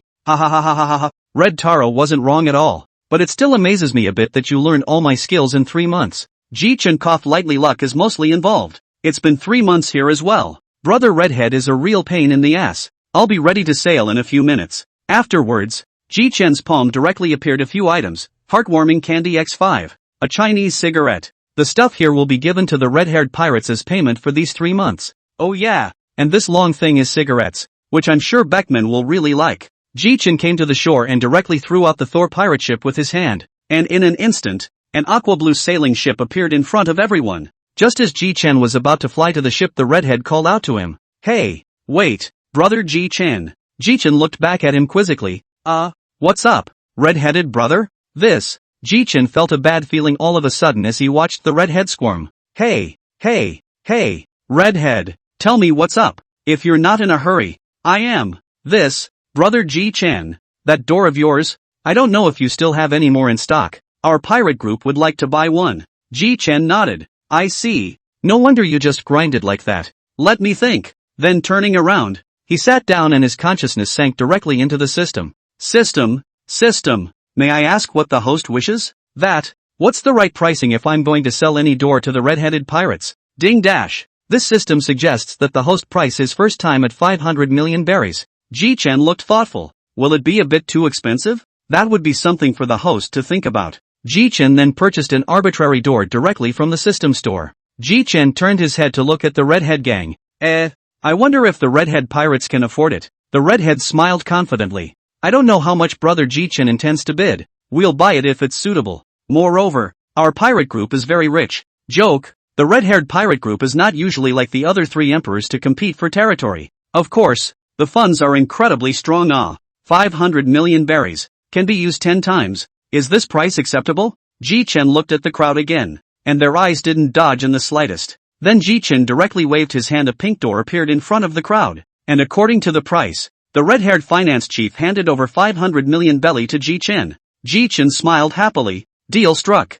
No refunds. Oh yes, the use of this method to tell you first, any door as long as you hold the handle in your heart silently want to go to the place. Then you open the door is the place you want in your heart. And one more thing to note. Lava Drew, where Uncle Roger has been. Can't go. Not enough permissions. Ha ha. The crowd erupted into laughter. The Thor then slowly sailed off into the distance under the grateful gaze of the red-haired pirates. So where to go now? Let's just check out what we just signed up for on the island of 8. Jichin directly opened the system backpack, and inside lay a purple glittering card quietly. Jichin took it out. It also had an explanation on it. Kiba Village Big Fat Sheep exclusive monstrous power technique. Ha ha, I have to say this introduction from this system is quite apt. Next up is, Jichin's gaze turned to a small bottle lying quietly in the corner. Senzu beans from the Dragon Ball World X10. I wasn't really paying attention just now, But I can't believe I signed up for these two contraptions. Ji-chan immediately pinched the big fat sheep monstrous power technique directly, and instantly a majestic power slowly flowed into Ji-chan's body. Phew! It clearly feels like there's an increase in power. System, where is this place? Ding dash. Friendly reminder here is very close to the Whitebeard Pirates. Please host pay attention to the danger. Don't play yourself to death. Ji-chan's pupils crinkled. Good lord, Whitebeard is nearby. Why didn't I realize that? Ji-chan looked around eastward, and was slow to spot their ship. Thor at your service. Full speed ahead to the Moby Dick where Whitebeard is. Sure enough, the Thor on command was really fast. Soon but half a day Ji-chan found a group of pirates pirate ship. That's right, a spider? Could it be Squad? Soon the pirate ship on the opposite side spotted Ji-chan's Thor. At the same time the ship's lookout also spotted Ji-chan. Then the lookout shouted, Captain Squad, a pirate ship has been spotted ahead. It seems to be the Thunder God Pirates. Ji-chan. A smile appeared at the corner of Squad's mouth. Oh, surprisingly, it's the Thor Pirates. Ji-chan? The scourge of disaster for that extremely evil generation that's been making a lot of noise on the Great Sea lately. Squad was thinking about Ji-chan's Thor sailing directly towards him. Hey, you're Squad, from the Whitebeard Pirates. Right. You should know where Whitebeard is. Ha! Such an arrogant brat. As expected of the Thor Pirates, who have been the most popular lately. Ji-chan bristled. Cut the crap. Just ask if you'll take me or not. Ji-chan's words directly enraged Scourge. Is Pops not something you can see just because you want to see him? If you want to see him, then defeat me first. Now that you've said that, is Squad, the great swirling spider with a bounty of 211 million belts, ready to get his ass kicked? Chapter 59, Whitebeard, a newcomer. What a fear of death. Then I, the great swirling spider, will satisfy you. Ji-chan mockingly looked at Squad. Let's show you this move today, the one that can instill fear in you. Ji-chan directly drew the blaze at his waist. Holding the blaze high in the air made it a move that Squad was incredibly familiar with. Divine evasion. In an instant an extreme chopping blow went towards Squad. What? Squad's eyes widened, and there was no time to be shocked, as he directly drew the Hyuko's sword at his waist to parry.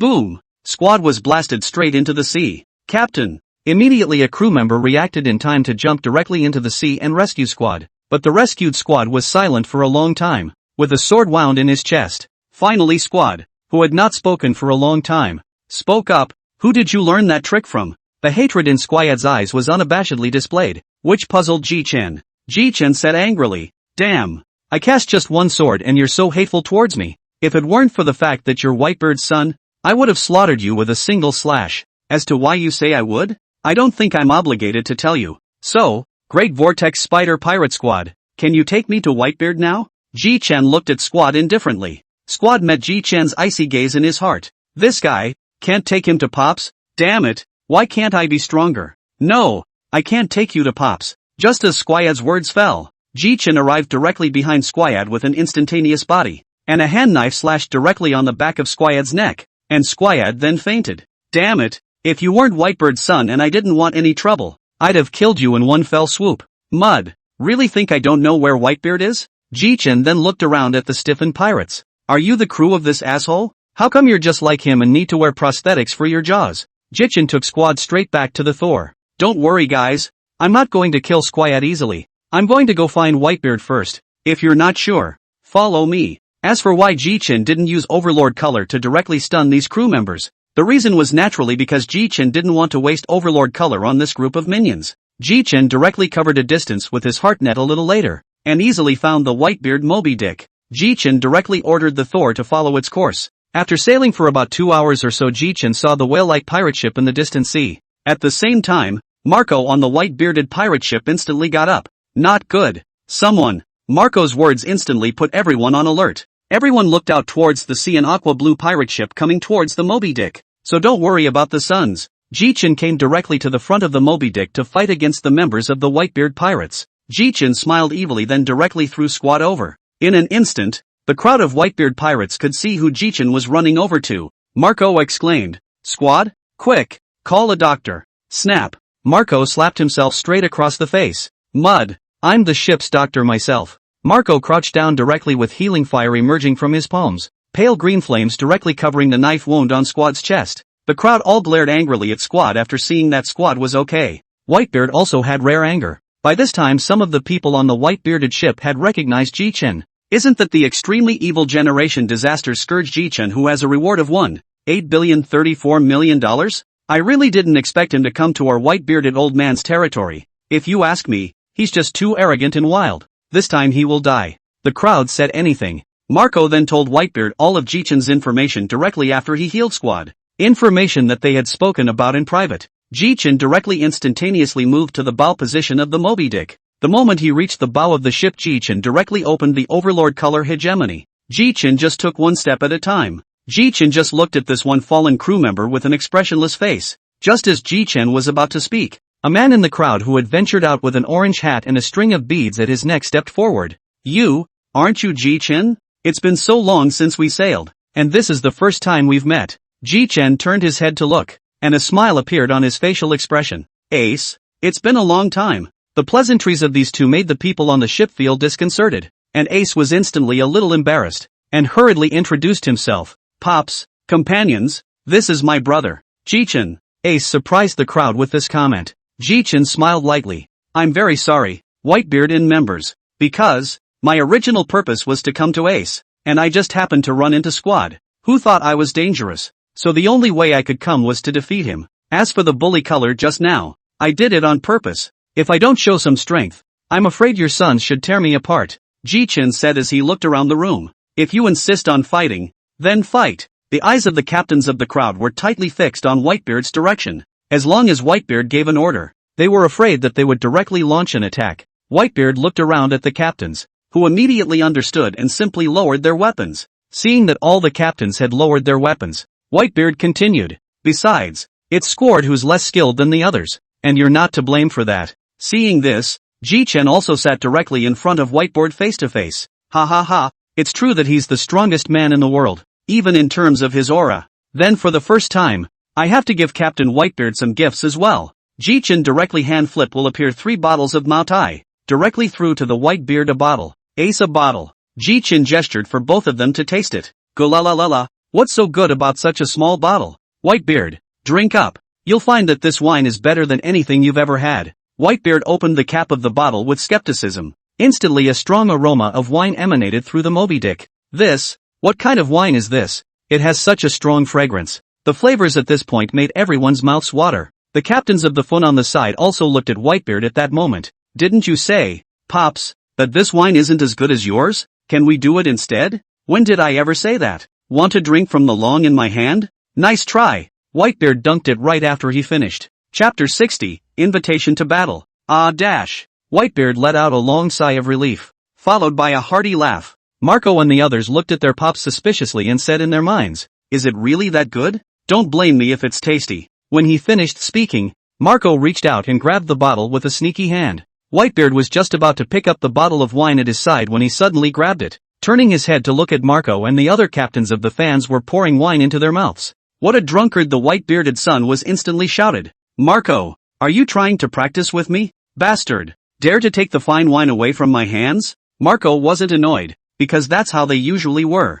Marco grinned. Who wouldn't want a good drink when Pops comes across one? The captains of the crowd chimed in. Jichen looked at the white-bearded face, also smiled and casually threw another bottle to the white-bearded man. Whitebeard caught it straight away. On the sidelines, Marco looked at his old man and saw that he had another bottle, and then said, Pops, have you forgotten your health? Can't drink too much alcohol. Go la la la la, if you're a pirate and don't drink, are you still a pirate? And I feel better about drinking this wine. Marco smiled helplessly. Don't worry, Marco, it won't hurt Whitebeard to drink this wine, so feel free to drink it. Goo la la la la, Jichen has said it all, so don't worry. Jichen then took out another 10 bottles and threw them directly to the captains of the various teams. The Goban team leader also looked at him gratefully. Jichen was also chatting with Whitebeard without a word, when he suddenly saw Blackbeard Marshal Tichy, who was eating a cherry pie in the corner, with a glance of his afterglow. A bad idea suddenly came to Jichen's mind. The fact that this Blackbeard guy is still on the ship that long means that Sage hasn't found the dark fruit yet. Jichen then turned his head and then asked to Ace, Ace, where is the head chef on your ship? You mean Sachi? Ha? He went out on a mission the other day and hasn't come back yet. What's wrong? Jichen, are you hungry? Ha ha, it is a bit. I haven't eaten much all day. Suddenly Jichen's painting style changed with a flip of his wrist and a pineapple-shaped fruit appeared. The skin of the fruit was dark purple with spiral lines. Ace also exclaimed, Jichen, you're in the natural lineage, aren't you? All of a sudden everyone on board turned their attention to the fruit in Ji-chen's hand, of course including Whitebeard. Ji-chen was playing with the dark fruit in his hand while saying towards Whitebeard, "How about it, Whitebeard? How about selling this fruit to you for $3 billion? I haven't seen this fruit before. What is it?" While Blackbeard, who was sitting in the corner, noticed it at a glance, and his eyes showed greed without any concealment. "You said this one. This one I picked up in the East Sea. This is known as the most vicious fruit ever. Natural, dark fruit." Ji-chen shook the fruit in his hands seductively. The crowd on the side was also stunned as they looked at the fruit in Ji-chen's hands. It was Marco who was the first to react, quickly walking up to Whitebeard. "Pops, we don't have that many berries on board." "Oh, it's okay. I don't really want it anyway." "Ace, told you this devil fruit is special. It can't be elementalized." "What the heck? What kind of nature system is it if you can't elementalize it?" Ji-chen turned his head to look at Whitebeard. "Since you don't have it on your ship, then I'll take it back. I was going to sell it for $3 billion to spend. Then this fruit will have to be used for my next partner." Ji-chen looked over at Marco. "Well, how about Marco coming aboard my ship?" Marco gave Ji-chen a very flat look. "Don't, but you're so just like that asshole with the red hair." "Ha ha ha, you mean the redheads? I just came from them. I say." Watching Marco look at himself with contempt, Ji-chen laughed dryly. "Goo la la la la, you asshole kid, digging into my head. Take it easy, I'm just messing around. But, Whitebeard, I wonder if you could spar with me." After hearing this, the white-bearded man gazed around at Ji-chen with interest. "Goo la la la, kid, why would you be looking for me to fight alone?" Ji-chen also gazed at him without hesitation. "Because I want to try to see where the gap between me and the fourth emperor is now? Goo la la la la, I accept your challenge." Ji-chen shrugged. "Then let's find an island to fight on. I'm afraid my attacks will be too strong and shatter this ship of yours." "Stinky brat, you're a smooth talker." Ji-chen directly turned into lightning and flew towards an uninhabited island not far away. "Come on, kid, wait." Whitebeard looked at Ji-chen uncertainly. Ji-chen ate a candy under the watchful eyes of many white-bearded pirates. "What, kid, all you said about waiting is that you're going to eat a candy bar?" Ji-chen looked at Whitebeard contemptuously. "Whitebeard, you guys are outnumbered, so of course I'll need a bodyguard as well." Ji-chen's words just fell. A burst of golden light flashed Roger's figure into the eyes of the crowd. Whitebeard even wiped his eyes to confirm when Roger first appeared. Everyone then looked at the person in front of them in shock. "Roger, ha ha ha, Ji-chen boy, what's calling me here again? I thought you were being chased." Ji-chen blankly glanced at Roger. "Look at who's in front of you before you speak. If he was after me, I'd be gone. Where would I have called you?" Ji-chen then directly threw the blazing fire at his waist to Roger. "Today you protect me with this blazing fire, and I will use the supreme great fast blade today. Oh, by the way, if Whitebeard is going to lay a hand on me, you remember to save me." "Ah Jussie." Roger froze as he listened to what Ji-chen said. "Lay a hit?" Whitebeard shouted angrily. "Bastard brat. I Whitebeard with a straight face will not kill you. You'll just wait for a beating. Ahem, that Uncle Roger. Ah, don't forget." With that, he finished a sentence in Roger's ear, and Roger instantly perked up. Roger's dad hammered his chest. "Don't worry, Ji-chen boy." Chapter 61, Roger and Ace. "Come on Whitebeard." Ji-chen directly elementalized and drilled into the clouds after he finished speaking. "Thunder plague, 400 million thunder dragons." Instantly a giant dragon about 100 meters long fell vertically towards Whitebeard. Boom! Whitebeard used the power of the fruit directly to blast at Brontosaurus. After lasting 5 minutes, the attacks of both sides cancelled each other out directly. Whitebeard wielded the Tsong Yin-che greatsword in his hand, and with the overlord color wrapped around the blade, and slashed fiercely towards Ji-chen. Song Yun chop. Ji-chen was shocked. "This strike is not good. Martyr, this Whitebeard." Ji-chen also did not talk nonsense and directly drew the ace at his waist to meet him. Clank! The two supreme great quickswords collided with a crisp ringing sound. "Goo la la la la, I didn't realize that Roger's sword was in your hands as well." "Ha ha, Whitebeard, this isn't Roger's, I picked it up in the East Sea." The two quickly separated by hundreds of meters. "Yo, Whitebeard, you really are still old. It's surprising that you can be like this when fighting me." Ji-chen smiled faintly. "Next, let's show you this move." Ji-chen hegemonic color hegemony instantly full outburst of stored power, a sword toward the Whitebeard heavy split down. Divine evasion. Whitebeard's eyes widened. Surprisingly, he even knows Roger's moves. Not simple this brat. After saying that, Whitebeard also stored up his strength and met the chopping blow. As the two knives collided. Clank! Whitebeard is vaguely dominant. Ji-chen secretly said, "Hey, it seems like too much exposure. There's still a scourge on board. How about letting go of the water?" The idea was soon dismissed by Ji-chen. If he let go of the water, Ji-chen would definitely be seriously injured. With a glance of his eyes, Ji-chen saw Roger standing in the center with nothing to do. With that, he looked straight at Roger, who turned his head to see Ji-chen's straight eyes. He's nerdy, but he knows. Roger directly pulled out the blazing fire to Ji-chen and Whitebeard in the middle of the split down. In an instant the two were directly separated. Ji-chen's tiger's mouth trembled from the shock. This Whitebeard. Damn it! Ji-chen saw that Whitebeard still wanted to fight and quickly stopped. Hey, hey, hey, hey, Whitebeard. I'm not going to fight. This is a sparring match, not a fight for your life. Cut. Goo la la la. Not bad. The strength is really good. Not bad for the scourge of disaster in a very evil generation. Gulp. Bastard Whitebeard. How dare you make fun of me? It's just a crappy title taken by this bunch of asshole Navy. Mud. I don't know if it's that asshole Navy. If I knew I'd just cut his head off. Ha ha ha. Ji-chen boy. Well done. Roger gave him a slightly thoughtful look, then laughed heartlessly again. Ji-chen let out a bitter laugh. Hiding is a good thing. Ji-chen thought in his heart. If the moves were all out, it wouldn't necessarily be impossible to beat this white-bearded man. But there's no need. Whitebeard's group had long been too stunned to speak, and Blackbeard's face had long been as black as a pot of carbon. This guy,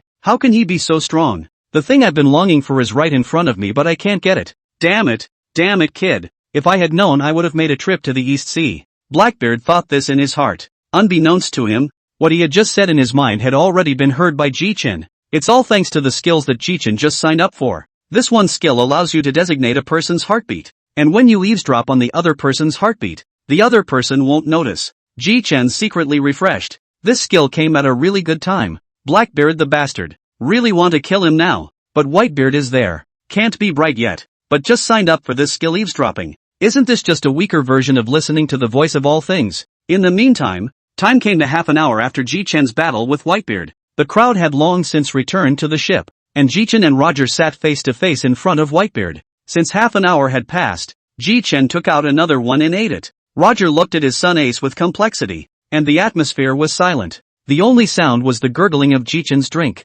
Phew dash. It's pretty cool to just be drinking. Ji-chen looked around the room and realized that no one was talking. Hey, y'all aren't talkative anymore? Geez, Ace Roger, you're supposed to be father and son, what can't you work out? Seeing that the two were still silent, Ji-chen was fortunate enough to come directly to sit next to Blackbeard alone, carrying a bottle of wine. When Blackbeard saw Ji-chen come to him, a flash of joy appeared on his face. Ji-chen drunkenly looked up to see a rogue's face. Egu I'll go. Scared me to death. So ugly. It's the first time I've seen it. Blackbeard showed a hint of murderous intent, which he quickly suppressed. Oh, brother Ji-chen. I've been like this since I was a child. I'm really sorry for scaring you. And Ji-chen's face remained expressionless. Don't say that. Blackbeard marshaled D Tiki. The crowd didn't care about the hiccups on Ji-chen's side. Instead, many people on Roger's side were looking forward to it. Finally, under the gaze of the crowd, Roger couldn't help but speak. That, AI, Ace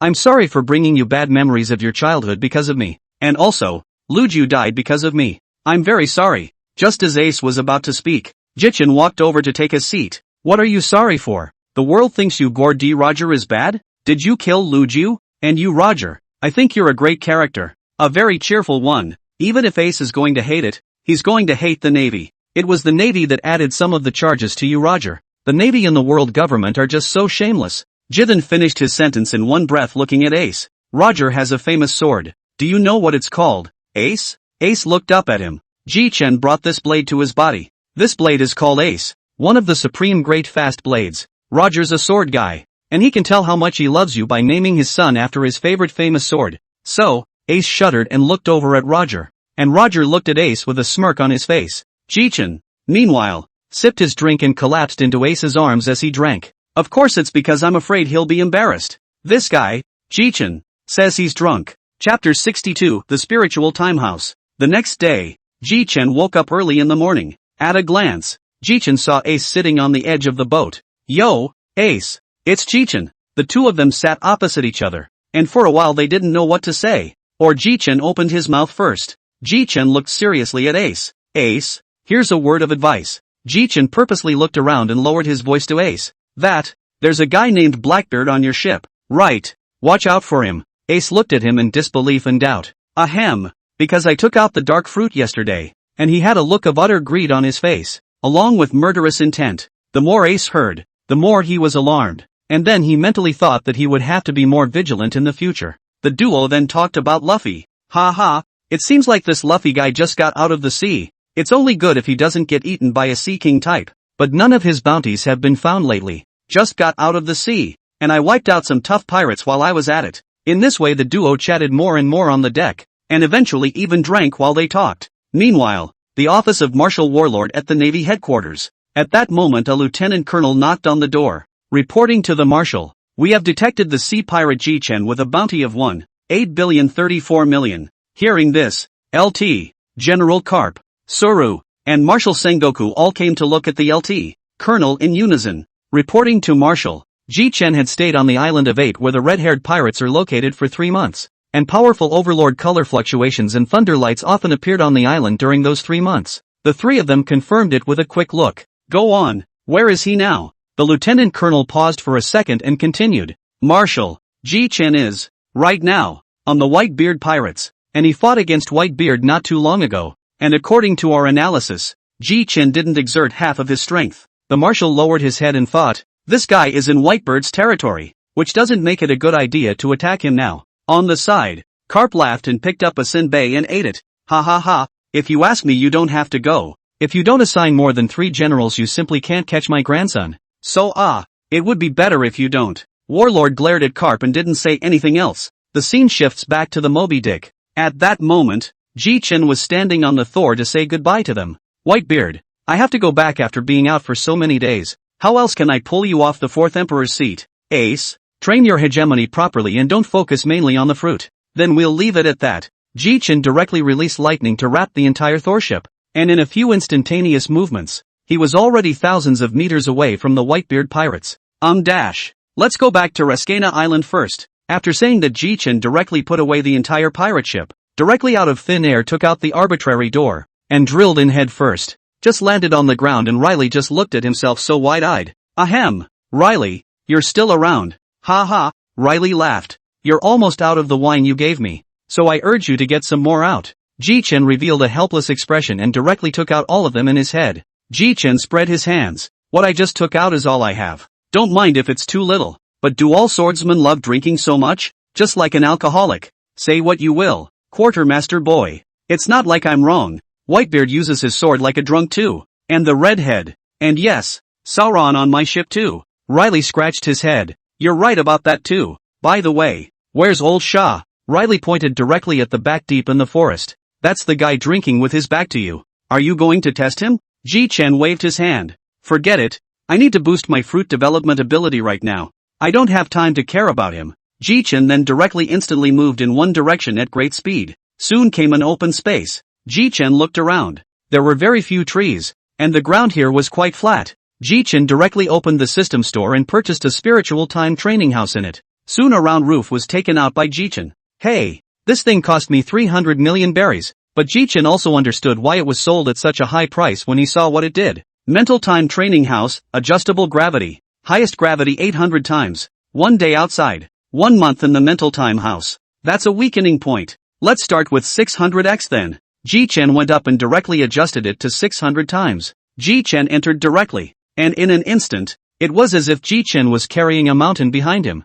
Phew, good lord. The 600x, is pretty good. Ji-Chen practiced his fruit abilities inside with great difficulty, and finally after holding out for 5 hours, Ji-Chen finally came out on his back. Phew, no, I can't use 600x anymore, so don't say develop new skills. Mud, 500 times better this time. Ji-Chen stepped in with 1 foot after regulating it. Not so difficult this time. Great, while it's true that my fruit abilities have grown under 600 times gravity, my strength isn't suitable for 600 times right now. In this way Ji-Chen began training in the time house. Time unknowingly had to pass 2 years, during which Riley brought the sand crocodile here, and a period of time did not come out of the Ji-Chen, put out by the sand crocodile was startled. Chapter 63, 2 years later, the Thor pirates reunite. The time came 2 years later. It was a day of reunion for the Thor pirates. Riley had returned to Shampoo Land a year earlier, and the reason for his return to Shampoo Land was that Ji-Chen had suggested it, because Ji-Chen had captured Old Sandy directly into the mental time house. And old Shah was forced to become the target of Ji-Chan's new moves against him. And 2 years have passed. The old sand in Ji-Chan's fruit development hegemony has long risen a level. And Ji-Chen has also developed a lot of stances. As for how much only the old San knows. Only old Sha understood just how terrifying the current Ji-Chen was. Ji-Chen patted old Sha's shoulder. Let's go. I think someone has already arrived as well. So we should go to Shampoo Land as well. After saying that, Ji-Chen directly released the Thunder God. Let's go. Old Sandy. Sometime later, the Thor sailed into Port 13. Jingle bells. Ji-Chen and old Sha stepped into Shaki's blackmail bar. Geez, little Ji-Chen. And Krogdal. You're second and third. Riley, it's been a year since we've seen each other. Riley smiled back. You're pretty scary now, aren't you? Harm. Joking. Say, who's the first one here? It's Roranoa Solano. Ji-Chen slapped his forehead. Surprisingly, it's this guy. He won't get lost again. Ji-Chen looked at old Sha. Let's go. Go out for a stroll first. The two walked down the street, chatting away. I heard that there are 11 supernovas on this island, and each one of them is over $1 billion. So watch out for getting punched. Crocodile. The crocodile glanced at Ji-Chen. What are you talking about? It's just a few little hairy kids, but the two of us haven't eaten in a long time, right? Let's find a place to fill our stomachs first. Fine. Let's go to that store in front. The duo entered the store, then found a table and sat down. Just as Ji-Chen had ordered his meal, he saw a man dressed in a suit with a cigar in his mouth pointing a gun at his head. Hey, kid, how dare you grab my seat? The crocodile on the side couldn't help but sneer as he watched the man pointing at Ji-Chen. Hey, isn't it good to be alive? Ji-Chen knew who it was when he looked up. Kapambiki, your people call you the Godfather, right? The firmament fruit ability. Ji-Chen proceeded to raise his hand. Gravity. The thunderbolt in Ji-Chen's hand was as if it had magnetic power, and in an instant, it sucked Kapambiki's head over. You guy. Without waiting for Capone Becky to react, Ji-Chen slapped his palm and directly shattered Capone Becky's head. Ji-Chen threw it straight to the side. How dare you point a gun at me when you don't have any strength? This year's supernova isn't much better. Joelle Boney at the next table was so stunned that she couldn't even eat her favorite food. A group of suited minions beside Ji-Chen. Bastard. How dare you slap our godfather to death? Go to hell. Boo. Ji-Chen looked at the crocodile, which immediately understood. Directly using the sand to block the advance of the bullets, and by the way, directly utilizing the hardness of the sand, formed countless heels of sand needles to stab at all of the men in suits present. Ji-Chen frowned. I can't believe so many people died. I'm not interested in eating. Let's go. Keep strolling. After saying that, the two of them directly arrived a few hundred meters away in a few instantaneous movements. Dash. Better go find Sauron first so he doesn't get lost. Just like that, Ji-Chen directly opened the heartnet. Now Ji-Chen's heartnet can cover the entire Shambodi Islands, so there is no worry at all about not being able to find it back. Hey, so it's here. Ji-Chen directly grabbed the crocodile and flew directly towards Sauron's location. It was a long time before the two finally descended. The moment he descended, Ji-Chen recognized it. All in green, it really is Sauron. Ji-Chen stepped forward and wrapped his arms directly around Sauron's neck. Who wants to die? After seeing that it was Ji-Chen, he then let Ji-Chen put his arm around him. You guy, you came so early, out of my expectation. Ji-Chen looked Sauron up and down. It's only been 2 years, but you've gotten yourself all fixed up like this, and one of the eyes is quite handsome. This is from the fight with Hawkeye. Well, pretty good with the sword now. Ha! Solon laughed. You'll see in future battles. Ji-Chen continued. It's just the three of us now, and there was an ungrateful supernova that disturbed me while we were just eating, and I smashed his brain with a slap. So it's not going to be peaceful for us to go out to sea this time. Solon's pupils narrowed. It's still you, Gov. Well, go ahead. Ji-Chen then took out 3 masks from his pocket and distributed them to the duo. The two were unsure and looked at him with puzzled eyes. This is a magic mask. Just put it on and you won't be recognized. This one was bought by Ji-Chen from among the system store. Let's go. Go to the auction house first. It just so happens that I still have a fruit to give to the auction house. Auction it off and make some money to spend. If only there was a scroll. It would be okay to kill one for fun. A wicked smile appeared at the corner of Ji-Chen's mouth. The corners of Solon and Crocodile's mouths twitched. Chapter 64, 200 million bells. The three of them strolled through Shambord, and after a long time the three of them arrived at the backstage of the No. 1 Mangrove Population Auction House. Oh, I can't believe it hasn't gone out of business yet. Ji-Chen beckoned, and the two of them followed him into the middle of the backstage. A waiter soon came to the trio. Hello there, may I ask if you're here for the auction, or? Ji-Chen directly waved his hand. A devil fruit appeared out of thin air in his hand. The waiter's eyes quickly lit up. Ji-Chen smiled when he saw this look on his face. Ahem, it's just a very ordinary animal-type fruit. The attendant immediately apologized. I'm sorry, this lord. I'll have to consult my superiors for such a precious item. The waiter then brought back a fat man and with sunglasses. Ji Chen couldn't help but think, is it true that all you have to do is put on your sunglasses and you can become the owner of this population auction house? Greetings, my lord. I hear you're auctioning off a devil fruit? Ji Chen threw it directly to him. Take a look. The animal department. As for which kind I don't know. And also I want to get the money right away. It doesn't matter if the price is a little lower. Hello sir. Once again. My name is Masno. I'm the auctioneer for this population auction house. I'll spare you my name. And as for this devil fruit, what's the highest you can offer? I'm more concerned about that. Masno hesitated for a moment and finally exposed a price. I wonder how about 200 million. This gentleman? Ji Chen nodded his head in agreement after thinking about it. After the money arrived, Ji Chen's trio also left the place. Oops. I didn't expect it to go so well. I thought he would press the price to 100 million. Ji Chen looked at the two of them. Now that you have money, have you two eaten yet? Are you hungry? Rather, I'm not hungry yet, but I would like a drink. Solon said as he licked his lips. Ji Chen looked at the crocodile and saw that both agreed to go for a drink. Then Ji Chen directly grabbed Sauron and elementalized him. The crocodile followed in the footsteps of the duo. Soon Ji Chen's trio stopped in front of a tavern called Bubble Bar. It doesn't look too bad. So here it is. The trio walked straight in. And just as they entered the bar, noisy shouts filled almost the entire bar. The three of them went straight to the bar. The bar owner's wife warmly entertained. 3 guests. What would you like to drink? Ah, a rum bar then. Been drinking that guy's red wine alone for the last 2 years. Same for me I guess. I've spent the last 2 years just drinking this guy's specials. Instantly Solon glared at Old Sand. You kid. You've had a good time these past 2 years. Ji Chen looked at the duo and whispered. You two be honest. I don't want to be high profile. Ji Chen then smiled and looked at the boss's wife. I wonder if the boss's wife has any food here? The boss's wife looked at Ji Chen in surprise. All the people who come here are basically drinkers. But today there are people who order food. But the food is still there. Yes, please, guests. Before the boss lady could finish her sentence, Ji Chen said, Boss lady, bring up all the food in your store. Don't worry, I have the money to pay for it. After a long time, the food and drinks that the three of them had asked for came up, and Ji Chen began to feast, while the two of them, Sauron and Old Sand, began to spar. After the meal, the three stood at the doorway. Good lord, this meal has cost me over 2 million berries. Solon couldn't help but roll his eyes. Chief, don't you see how much food you've ordered? Alright, I know. I have money anyway. It's fine. Where to next?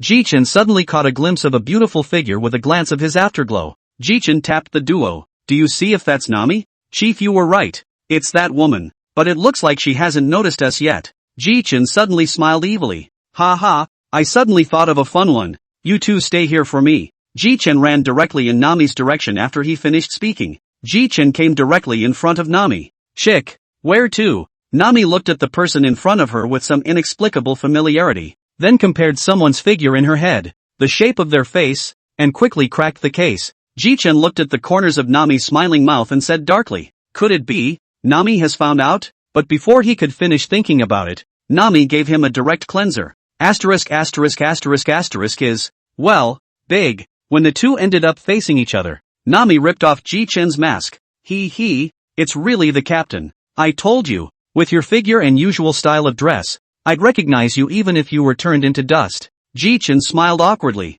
Still the smartest navigator on our ship. Recognized me at a glance. Much better than that Sauron, but you've been eating well these past 2 years. Ji Chen stared Nami up and down, instantly making her shy. Ji Chen looked in the direction of Solon and Crocodile and directly waved. The duo walked slowly to Ji Chen. At that moment Nami laughed. Sauron has become more handsome, and the old sand has become more frightening. Just now, when I saw Nami recognized it right away. But when our number 1 swordsman saw me, he thought I was an assassin and tried to cut me. Captain asshole, that was only because you were wrapping your arms around me from behind. Alright, that's when Nami said, by the way, Captain, how many are still missing? I'll do the math. Our head chef, Purple Green, didn't show up, and our historian didn't show up, and the musician, Brooke, and Joba didn't show up, and that's about it. Don't worry, it'll all be here in a few days, and besides, I've got the ship anchored near Port 13. Oh yes, Captain, I picked this up on the way. Nami picked up a poster and handed it to Ji Chen.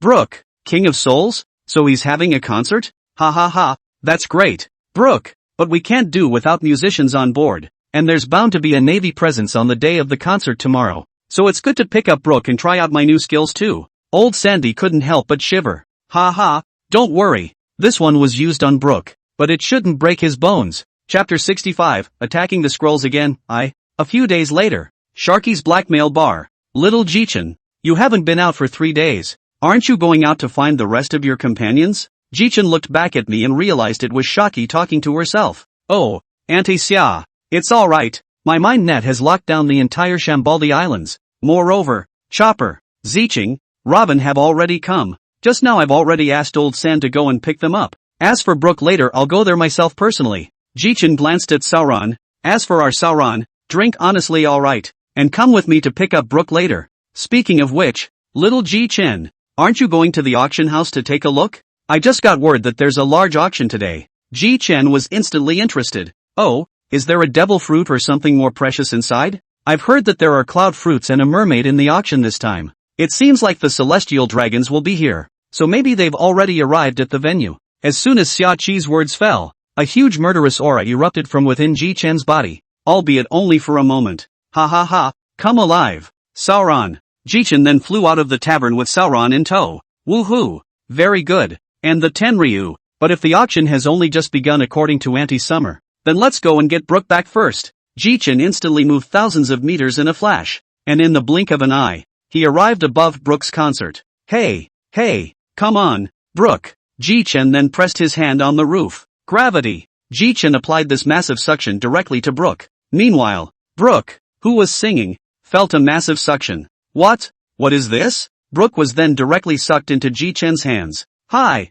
Brooke. The ship, Captain? Ha ha, my newly developed abilities are good, aren't they? Alright, without further ado, Ji Chen directly brought Brooke back inside the tavern with a few extreme speed transients. Okay Brooke, you stay here for now. I have something important to take care of. Or you can go to the ship. They're all on board. Ji Chen simply disappeared after he finished speaking. Brooke sighed. The captain's strength is really getting scary. Having just returned to where Sauron was, Ji Chen, who hadn't rested for a second, directly dragged Sauron and rushed to the number 1 red tree, arriving at the population auction house. Just as he stepped inside, Ji Chen realized that the place was almost full, with only the last row having seats. Ji Chen patted Sauron and gestured to go sit down. Ha ha, I didn't expect so many this time. Even Sauron, who was through the mask, felt the excitement in the focus of Ji Chen's tone, but couldn't help but remind Solon of his days at the auction house. When Ji Chen looked around he saw a few familiar faces. Eustace Kidd,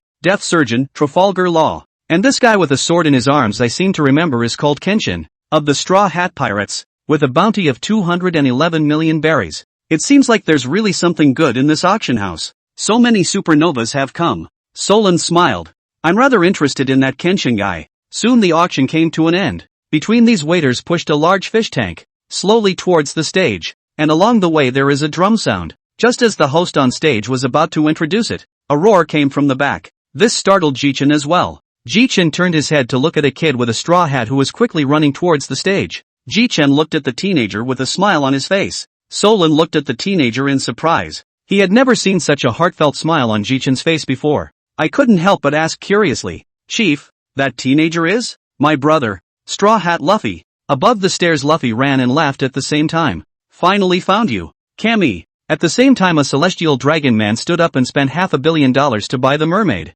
Ji Chen patted Sauron on the shoulder, then removed the duo's masks as soon as he could. It's time for this game to end. Hey, 3 pigs over there, don't hurt Straw Hat Boy. Instantly the auction room was silent. A pin drop could be heard. Charlo Sate looked at the duo of Ji Chen and Sauron in surprise, and instantly burst out in rage. Bastard! How dare you call the creator a pig? Asterisk.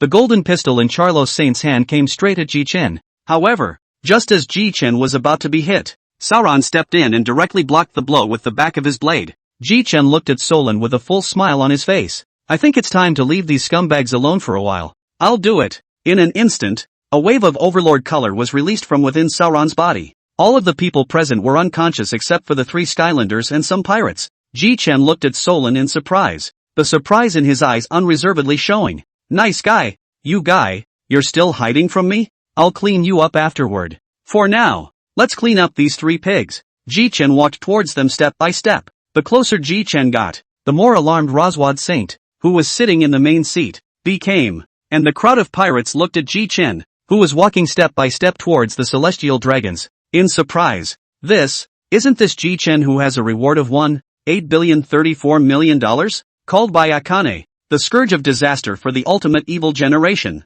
Kiddo showed a look of watching the show. Ha ha ha ha ha. This is interesting. What will happen to these three Tenryu? And on the stairs Luffy froze out of his mind as he watched Ji-chen, who was walking with a smirk on his face. Eventually the knot in his throat rolled and said, You're Ji-chen, right? Yo Luffy, finally recognized me. But there's something else going on right now. So stay away from your partner for now. And you found a great partner. Oh, good eye. Ji-chen then looked at the three celestial dragons with a murderous look on his face. Ha ha, how do you three want to die? Fat pigs. Chapter 67, attacking the scrolls again, too. The three celestial dragons in front of Ji-chen were terrified. And Ji-chen watched them with interest. I have to praise you Tianlong people. Your guts are really big. I already slaughtered 3 of them 2 years ago. And now you still have the guts to show up here? Speaking of which Ji-chen looked into the tank of water in the center of the stage. It's for that mermaid, isn't it? Ji-chen then signaled Sauron with a look Sauron understood and a chopping blow flew directly towards that fish tank. Ka-ching! In an instant the fish tank was instantly chopped off a gaping hole. Luffy, go ahead and bring your friend over here. I'll help her out of her collar. Oh dash! Luffy finished speaking and darted directly towards the stage. Kemi, I'm coming for you. Kemi looked at Luffy with tears in her eyes. Luffy-kun, thank you.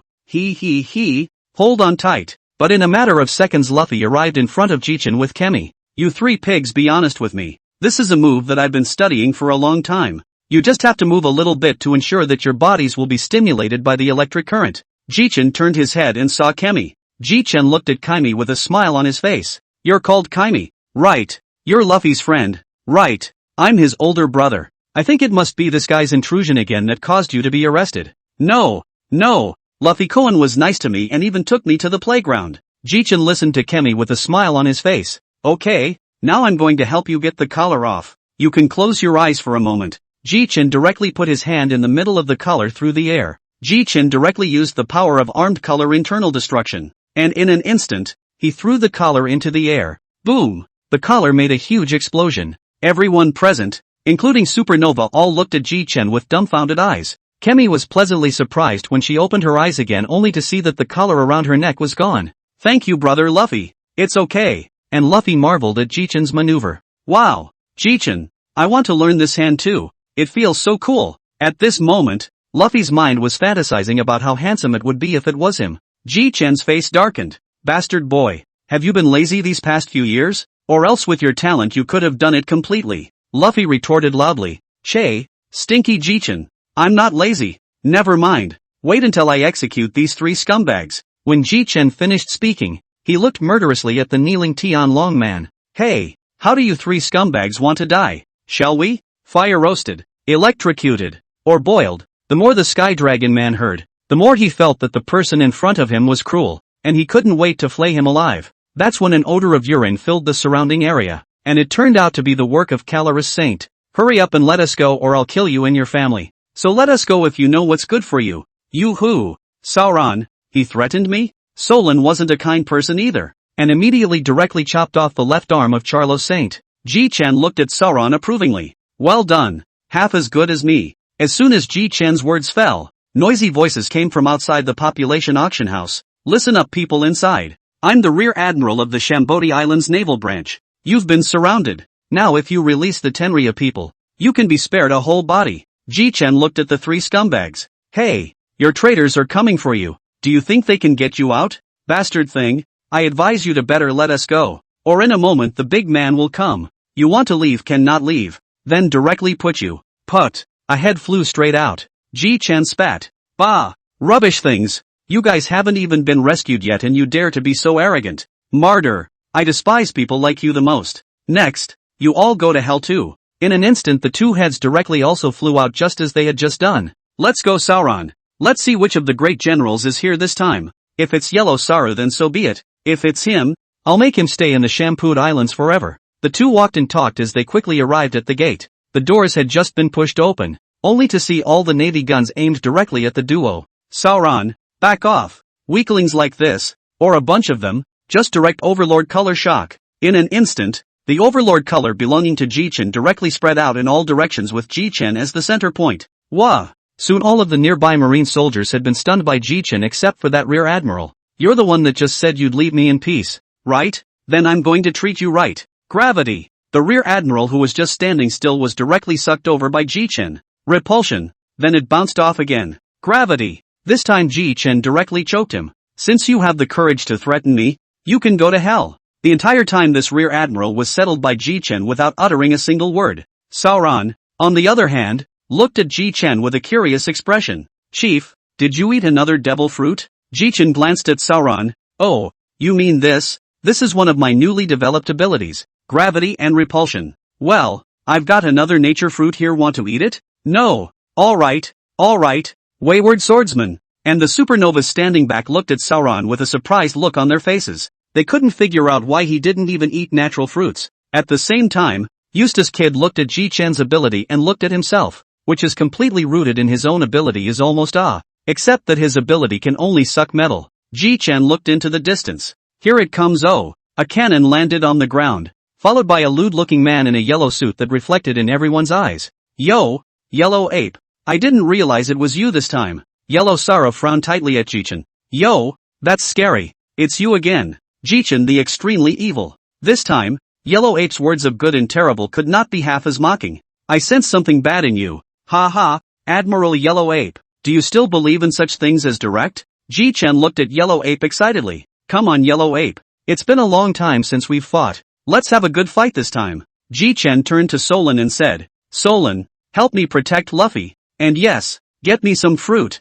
Ji-Chen finished taking the lead. An instantaneous shift came in front of the Yellow Ape. His right hand directly winding armed color hegemony toward the Yellow Ape hit hard. This strike can't be dodged. Boo! Only Yellow Monkey flew backwards viciously towards the back, only stopping after breaking 10 Yelchaman mangroves in a row. Woohoo! Chapter 68 Obtaining the Shining Fruit. Yellow Ape, who had just sat up, wiped the blood from the corner of his mouth. This bastard thing, how did it get so powerful? It won't be planted here today. After not seeing Yellow Ape come back to get beaten up for a long time, Ji-Chen directly arrived above Yellow Ape with a few instantaneous movements. Hey, Yellow Sorrow, what are you doing here? Want to die? Gravity. The Yellow Ape's body flew towards Ji-Chen involuntarily, which made the Yellow Ape anxious and instantly unfolded his elementalization to escape the move. Bastard. What is this move of yours? I almost didn't dodge it. Ha ha, you know it this time. Just leave your life behind today, just so I can get a shining fruit for nothing.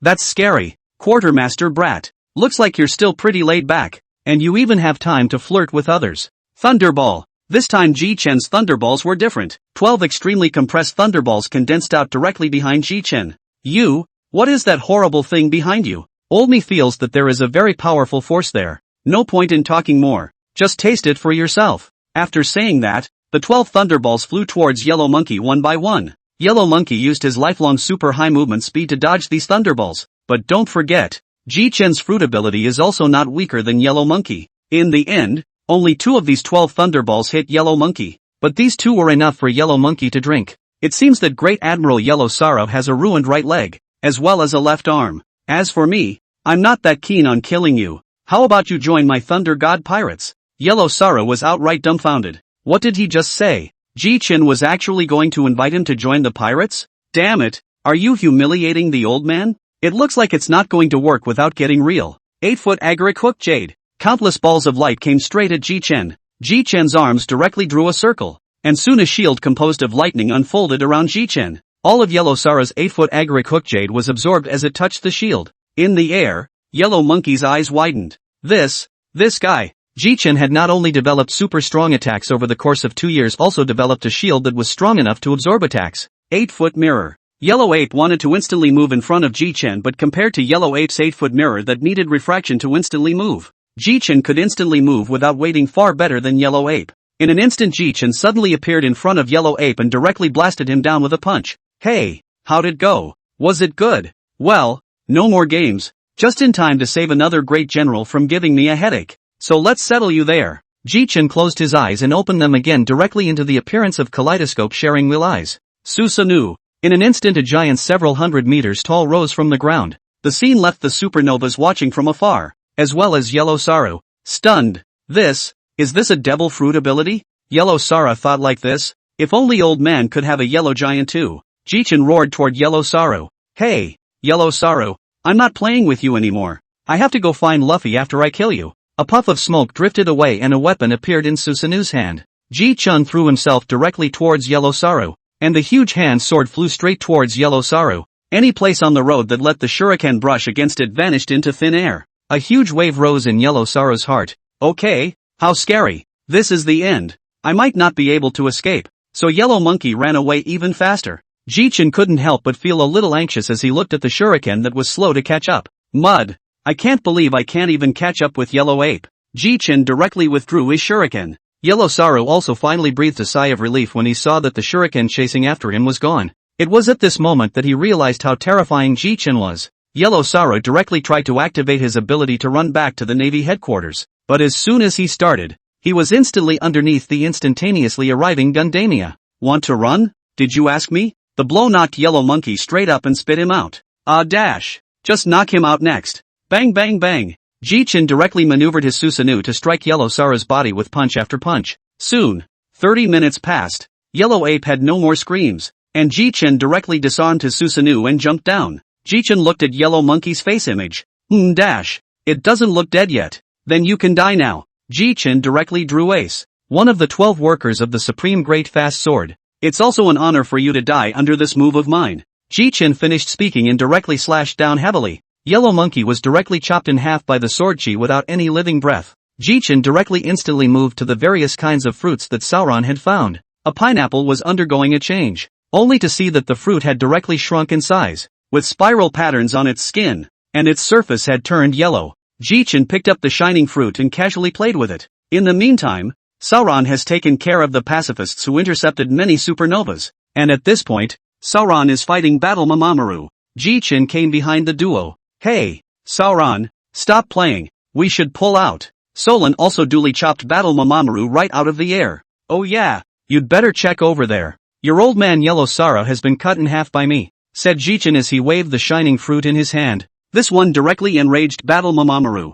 Bastard, how could someone as strong as old man Yellow Sara be killed by you? Che, love it or hate it, let's go. Sauron. Ji-chun directly took Sauron and teleported back to Shaki's tavern to rendezvous with the many Straw Hat Gang and the Thor Pirates. Chapter 69, Luffy's Pals. Yo, Jithan. Luffy swooped in as soon as he saw Ji-chun. After a long time, Ji-chun grabbed him with a direct kick and held him down on the chair. Asshole Luffy, be honest, almost covered me. To the side, Xiachi noticed the fruit in Ji-chun's hand and couldn't help but exclaim, Little Ji-chun, is that a shining fruit in your hand? At that moment, everyone's eyes converged on Ji-chun's body. Ji-chun scratched his head and laughed. I guess so. That yellow ape guy ended up getting addicted to fighting me, so he just killed him in passing, and after that he found this fruit nearby. Waves of shock were raised in the hearts of the crowd. What do you mean? Killed at will? You think it's easy to kill a general with your hands? Ha ha. Don't talk about me for a second. Luffy, don't you want to introduce your buddies?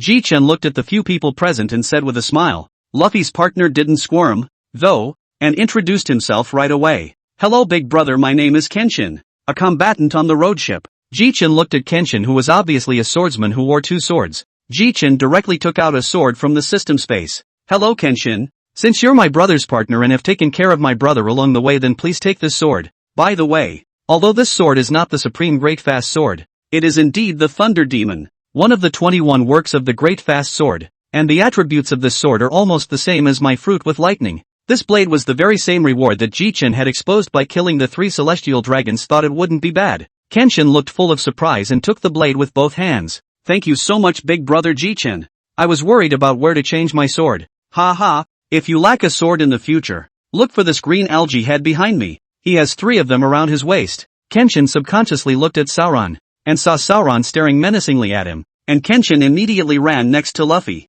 Hello Quartermaster, we've met before. My name is Frankie, a shipwright for the Straw Hats. Ji-chun laughed. I didn't expect you to get on my brother's boat. How nice. Ji-chun directly ordered a variety of colas from the system mall. Ji-chun casually waved his hand, and a steady stream of colas emerged from his sleeve. It made Frankie's eyes light up. I hear you like Coke, so feel free to take these various flavors. After that Jichen wasn't bothering with the coke-drinking Frankie. Jichen looked towards the guy with the long nose in the middle of the group. That long-nosed guy. It's your turn. I am Usopp, the one who's going to be a sea warrior, and the fact that I'm the ship's sniper. Oh, son of Jesus Boo? What? You know my father? Jesus, but we used to drink together a few years ago. A very good sniper, but this is for you. Called a pocket. Usopp looked at the black weapon in front of him and fell in love with it. I heard you use a slingshot, so I prepared this for you. It's good to get used to it. Usopp obviously liked the weapon so much his face flushed a bit in excitement.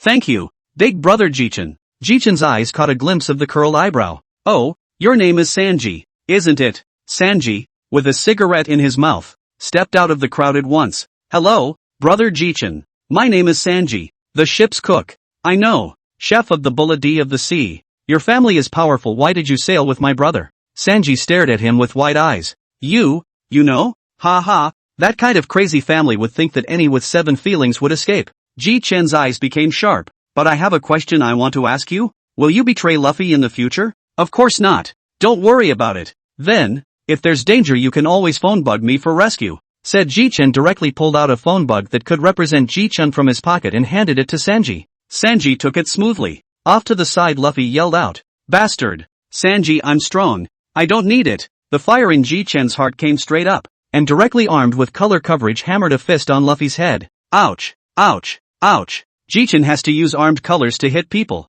Asshole Luffy. Have some manners for me as an older brother, okay? How dare you call me an asshole? And you're a rubber. You don't use armed colors, so what do you use? Everyone looked at the ride and felt warm and fuzzy. Well, back to the point. Here's something for you. Ji-chen pulled out a book that recorded the cultivation method of the moon steps. Once you learn this thing you can walk on air. It's very convenient, isn't it? Sanji looked at Ji-chen in shock. Isn't this the Navy's? Why do you have it? Ahahaha, you mean this? Because the Navy I fought with before used it. I understood it and wrote it out as I went along. But I remember your lifelong desire to be able to be transparent. Solon looked at Sanji's curled eyebrows with a pang in his heart and laughed when he heard Ji-chen's words. Ready to strike Sanji. I say, Chief, didn't we already sell that transparent fruit? Sanji's eyes reddened with impatience as he heard this, and he grabbed Sauron by the collar. What do you mean? Sold? Well, you're free later Sanji, so go find it again. It shouldn't be a very strong one. Let go of my crew first.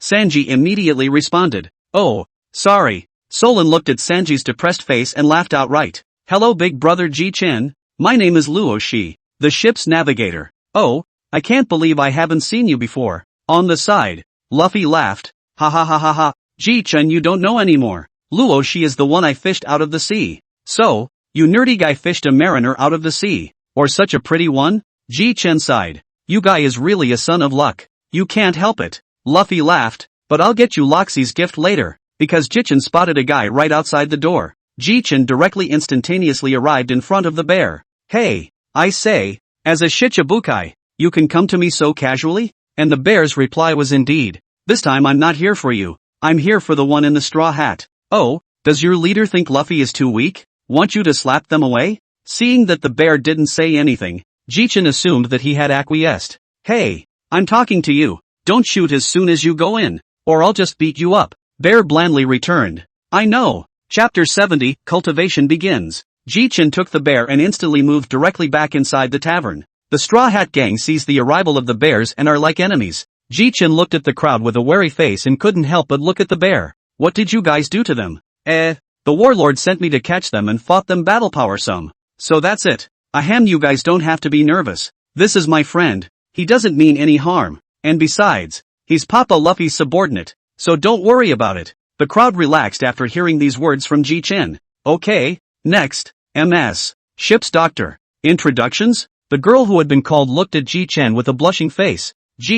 Big brother Ji-chen. Hello, my name is Tasia. I'm the ship's doctor on the ship. It's still pretty. Tasia's head bowed even lower. Here's some clothes for you. Ji-chen had a beautiful dress in his hand and handed it directly to Tasia. Thank you, big brother Ji-chen. That's next. Ji-chen turned his head to the girl with the cold eyes. Hello, Cold Smoke. I'm a historian and I'm learning. You know ancient writing too? Slightly. Ji-chen called Robin to his side. Robin, in a moment, you give him the information that he can learn the ancient script. After all, my brother is to become the king of thieves. It can't be done without a historian. What? Jichin, you're not going to fight me for the Pirate King? Stupid. Dumbass.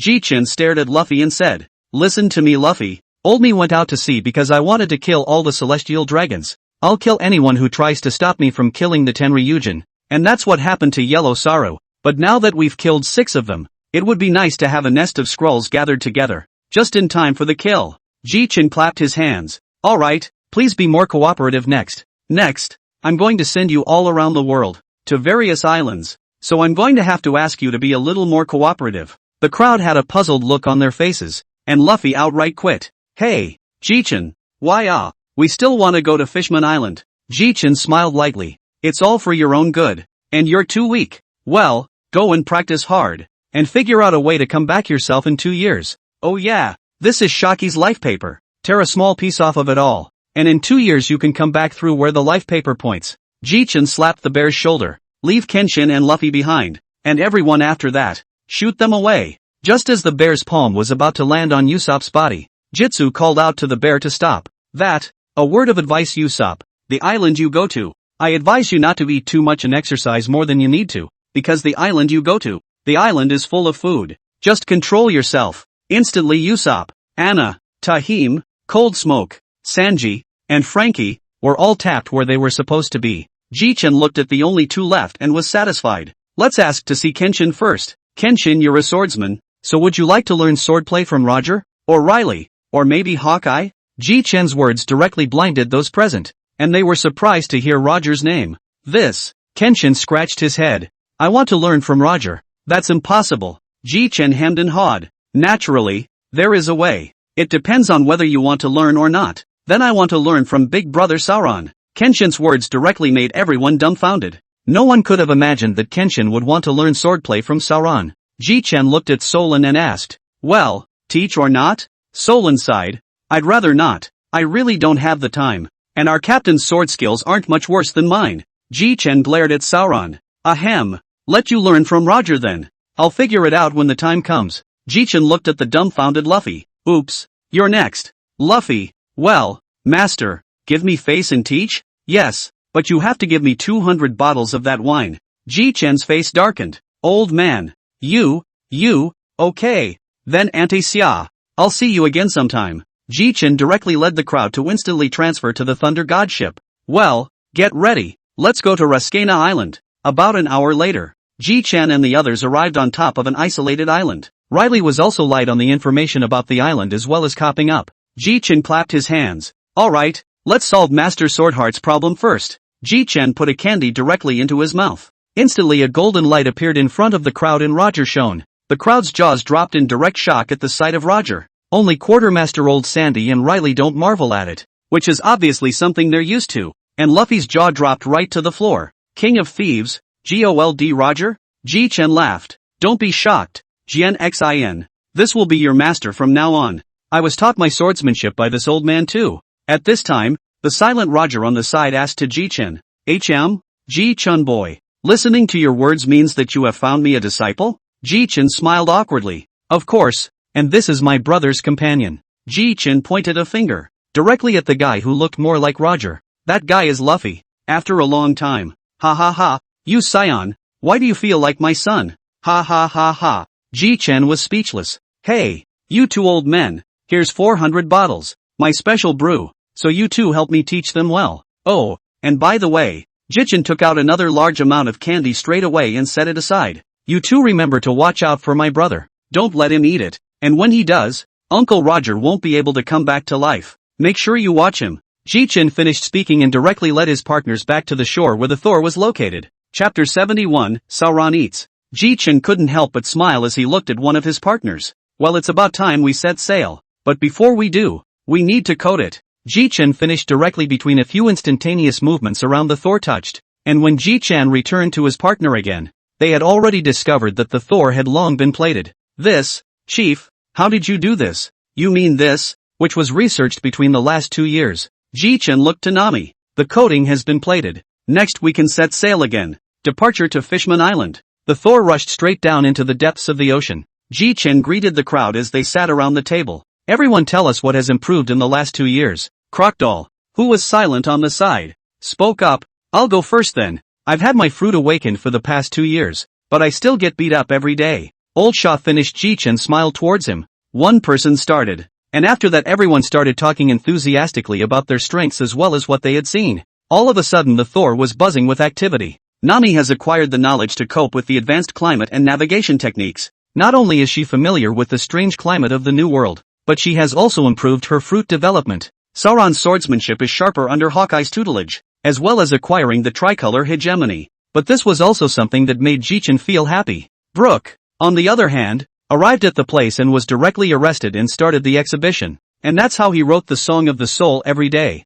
and also had his fruit awakened. For her part, Zicheng was shot to the human demon country of Kamabaka Kingdom, and on this island Zicheng learned attack cuisine as well as tsukubuki, a dominating style. Robin, on the other hand, has had a substantial increase in strength in the 2 years she's been living with the Revolutionary Army at their base. Joba arrives in the kingdom of Trino and wakes up nearly under the pot and is made into a fondue and eaten. They all laughed when they heard this. Ji-chan, you assholes, hear me out. I also learned pharmacy and healing in the kingdom of Trino, reinforcing 7 morphing points, and have my side effect free rumba balls. Ji-chan emotionally looked at the partners beside him. These 2 years have really been hard on everyone, so let me tell you a little bit about how I've spent the last 2 years. Ahem. I've been learning swordplay from Roger Sr. for the past 2 years, and I've been developing my fruit abilities quite well. Old Sandy, who was sitting on the ground on the side, rolled his eyes. Hey, you guys don't listen to him. How dare you talk about yourself as not being strong at all? I still know how strong you are. The strength to single-handedly kill a great general. TSK. Ji-chan glared at Old Shah, but then again, Ji-chan directly took out the shining fruit. Which one of you is going to eat? This is the fruit that just exploded from killing Yellow Monkey. Ji-chan looked at Sauron. Ha? You're actually making me eat this fruit? Ji-chan glared at Sauron in a bad mood. Who's going to eat it if you don't? And this is a shining fruit that can match my speed. Ji-chan snubbed. But, Sauron, think about it. If you eat this fruit, for your speed problem will be solved. And this shining fruit can also fly. Solon hesitated as he looked at Ji-chan's sincere eyes. Nami punched Sauron directly in the head. Bastard Sauron. It's not like it's a big deal to eat such a top-notch natural system. Hey, never mind. Let me get this straight. The reason I don't eat fruits is because you're all devil fruit power users. In case there's no one on board who can swim, then you'll all suffer. Ji-chan looked at Solon, and it was at this time that he recognized that Solon was still quite attentive. Ha ha ha, you don't have to worry about that at all, Ji-chan said as he directly drilled his entire body out of the bubble and into the sea. Everyone watched as their captain dug into the sea one by one in a state of panic. It's over. It's over. The captain's fallen overboard. Brook was running around. However, the next second Ji-chan went straight back to the ship. The development of my abilities has made me fearless of seawater. So don't worry. Ji-chan patted Sauron's shoulder and handed him the fruit directly. Solon also took a bite straight down after seeing Ji-chan behave like this. The moment he bit down, Solon's entire body went bad. Vomit. This is awful. Hey, Sauron, don't spit it out. Solon forced himself to swallow straight through the discomfort. Ji-chan walked towards Sauron with a smile. Worthy of being the man with the most balls in our Thor pirates. Eating is so handsome. Instantly the crowd burst out laughing. Asshole. At the same time, a ball of light appeared in Solon's hand and directly struck Ji-chan. Oh, that's not good. Ji-chan directly threw it into the sea with a single hand.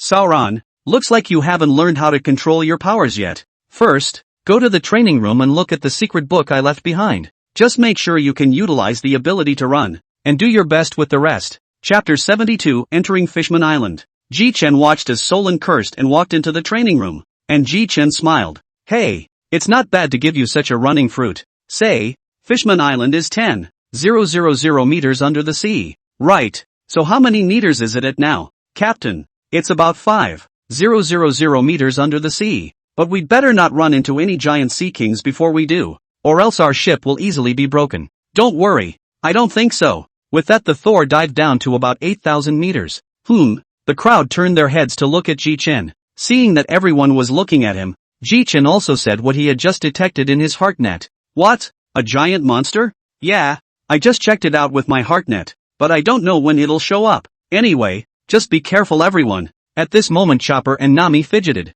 especially since Nami had her arms wrapped directly around Ji-chan with both hands, so maybe he felt a little safer. Hiss. Nami, what are you doing? Hey, it'll be safer to stay by the captain's side. At the same time, the huge monster directly revealed its prototype, and its huge tentacles directly lashed out at the Thor. At this critical moment old Sandy directly wrapped the entire hull with sand. Ji-chin stood up violently. This bastard thing. Martyr. If he breaks up my ship, then I'll just dismantle him. Well done. Sha. Ji-chin finished speaking and directly instantly moved out of the ship. Ha, so it's an octopus. You're done. Ji-chin directly used lightning to transform into a long blade to directly chop off one of the octopus tentacles. Ji-chin looked at the still defiant octopus and smiled. Then let's have another one. After saying that, he directly swung his sword again, and the octopus directly cried out in pain. Ji-chin looked at the octopus that was crying in pain in front of him and yelled, "Hey, stop crying, Mud, be a guiding octopus for us or I'll dismantle you."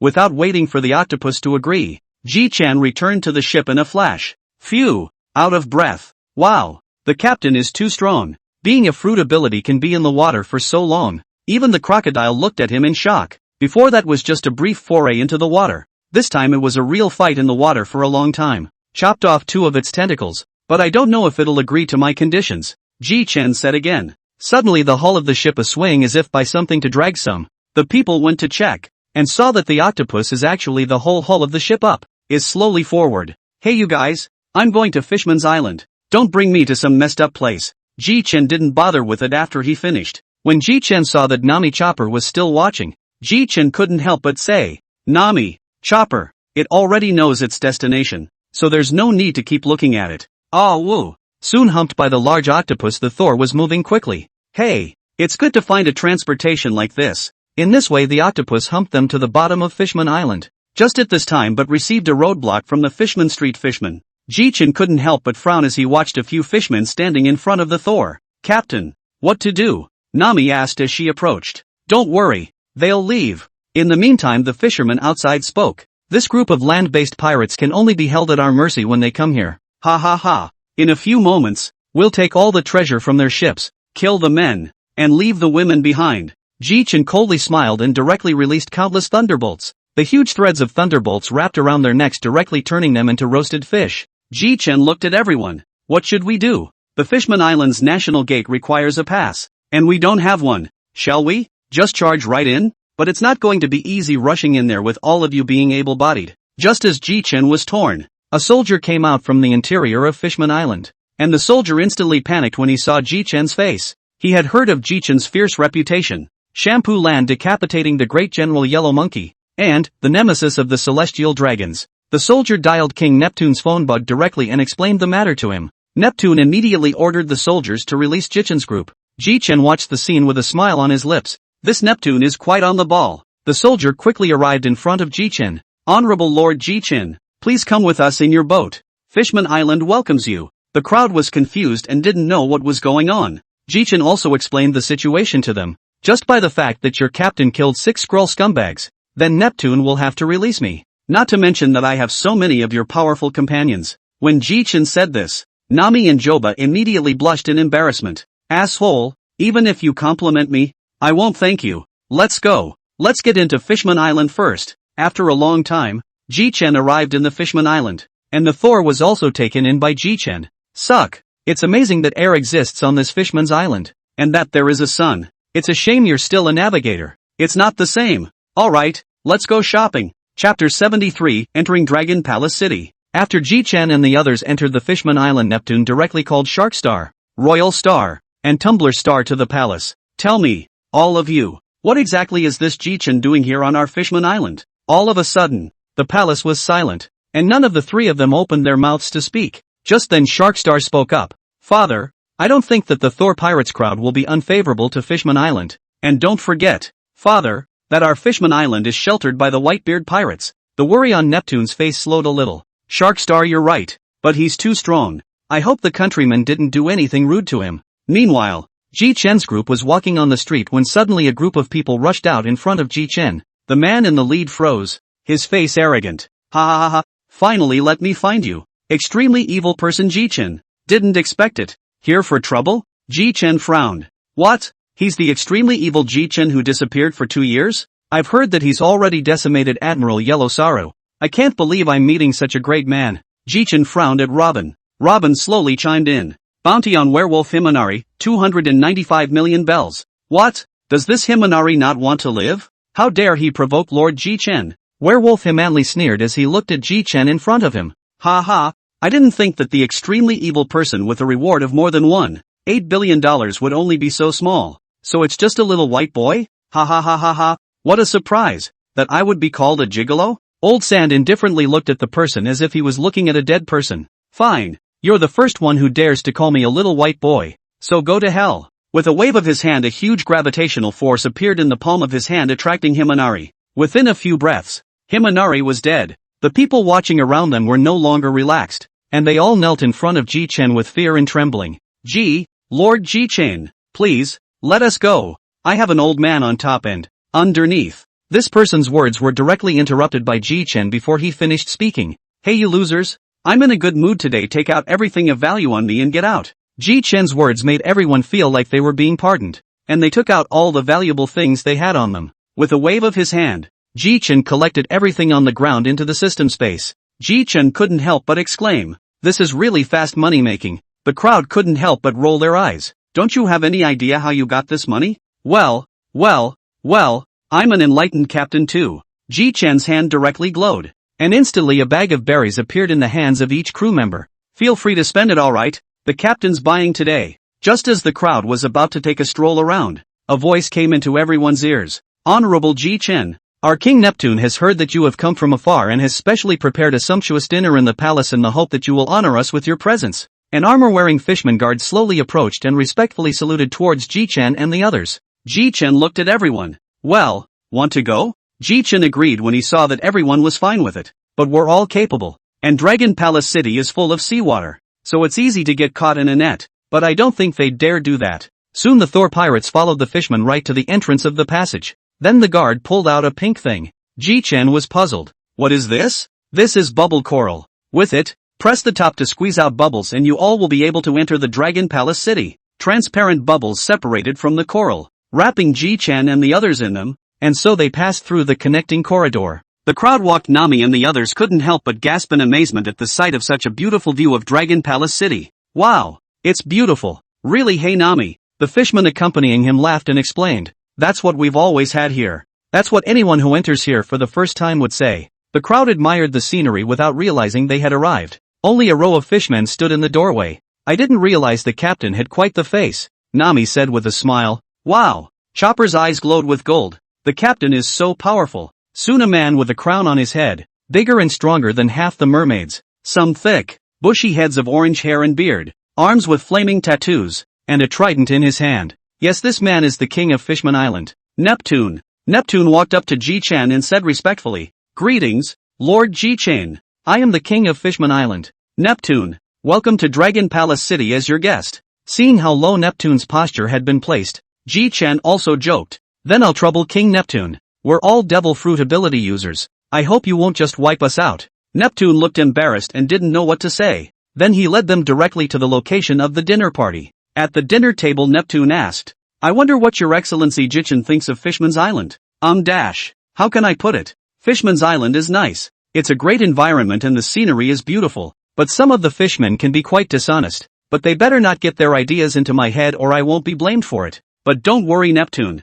I'm not going to destroy Fishman's Island. After all, I'm a power user too. After the wine was over, and the food was over, Ji-chen looked to Neptune. I want to ask a question. I wonder if Straight Jubii is on this island. Your Excellency Ji-chen, Jiaping was summoned over by the Navy not long ago, but I don't know what it's about. Oh, so that's it. Chapter 74, The Warlord's Anger. After drinking and eating, Ji-chen directly ignored everyone who was chatting and wandered around Dragon Palace City alone. But no one dared to mind him. Ji-chen walked and came to a house made of steel. Only the faint sound of crying came from this house. Ji-chen was curious, so he directly pulled the iron door open. And the next thing Ji-chen saw was an amazing scene. Go back 3 days. Naval Headquarters, Warlord's office. Warlord froze on the spot just after hanging up the phone and didn't speak for a long time, as if he was dumbfounded. Carp was a little surprised to see this and immediately yelled, Warlords! Warlord winced. What's wrong? I was going to ask you what's wrong with you. You've been frozen to the spot since you answered this phone.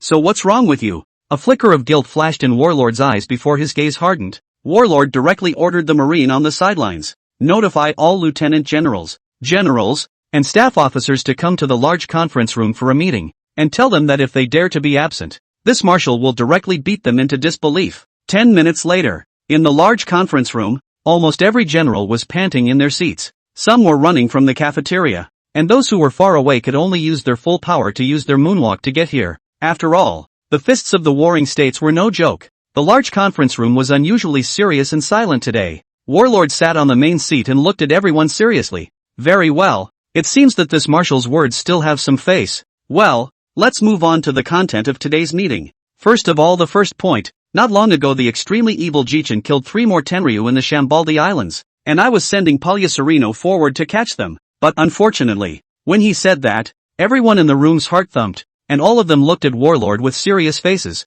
expecting him to say something different, but they thought wrong. Ahem. Unfortunately, Poricelino was killed by Jichin, Rorinoa Solon, and Crocodile in the Shambaldi Islands, but it can also be said that the extremely evil Jitsu killed Palyacerino alone. Warlord stopped talking when he said that, and one by one the navy underneath looked pale, some angry, and others shocked. Mole's somewhat trembling lips asked to Warlord, Marshal Warlord, are you telling the truth? For a moment everyone's eyes were focused on Warlord's face, hoping that he would give an accurate answer.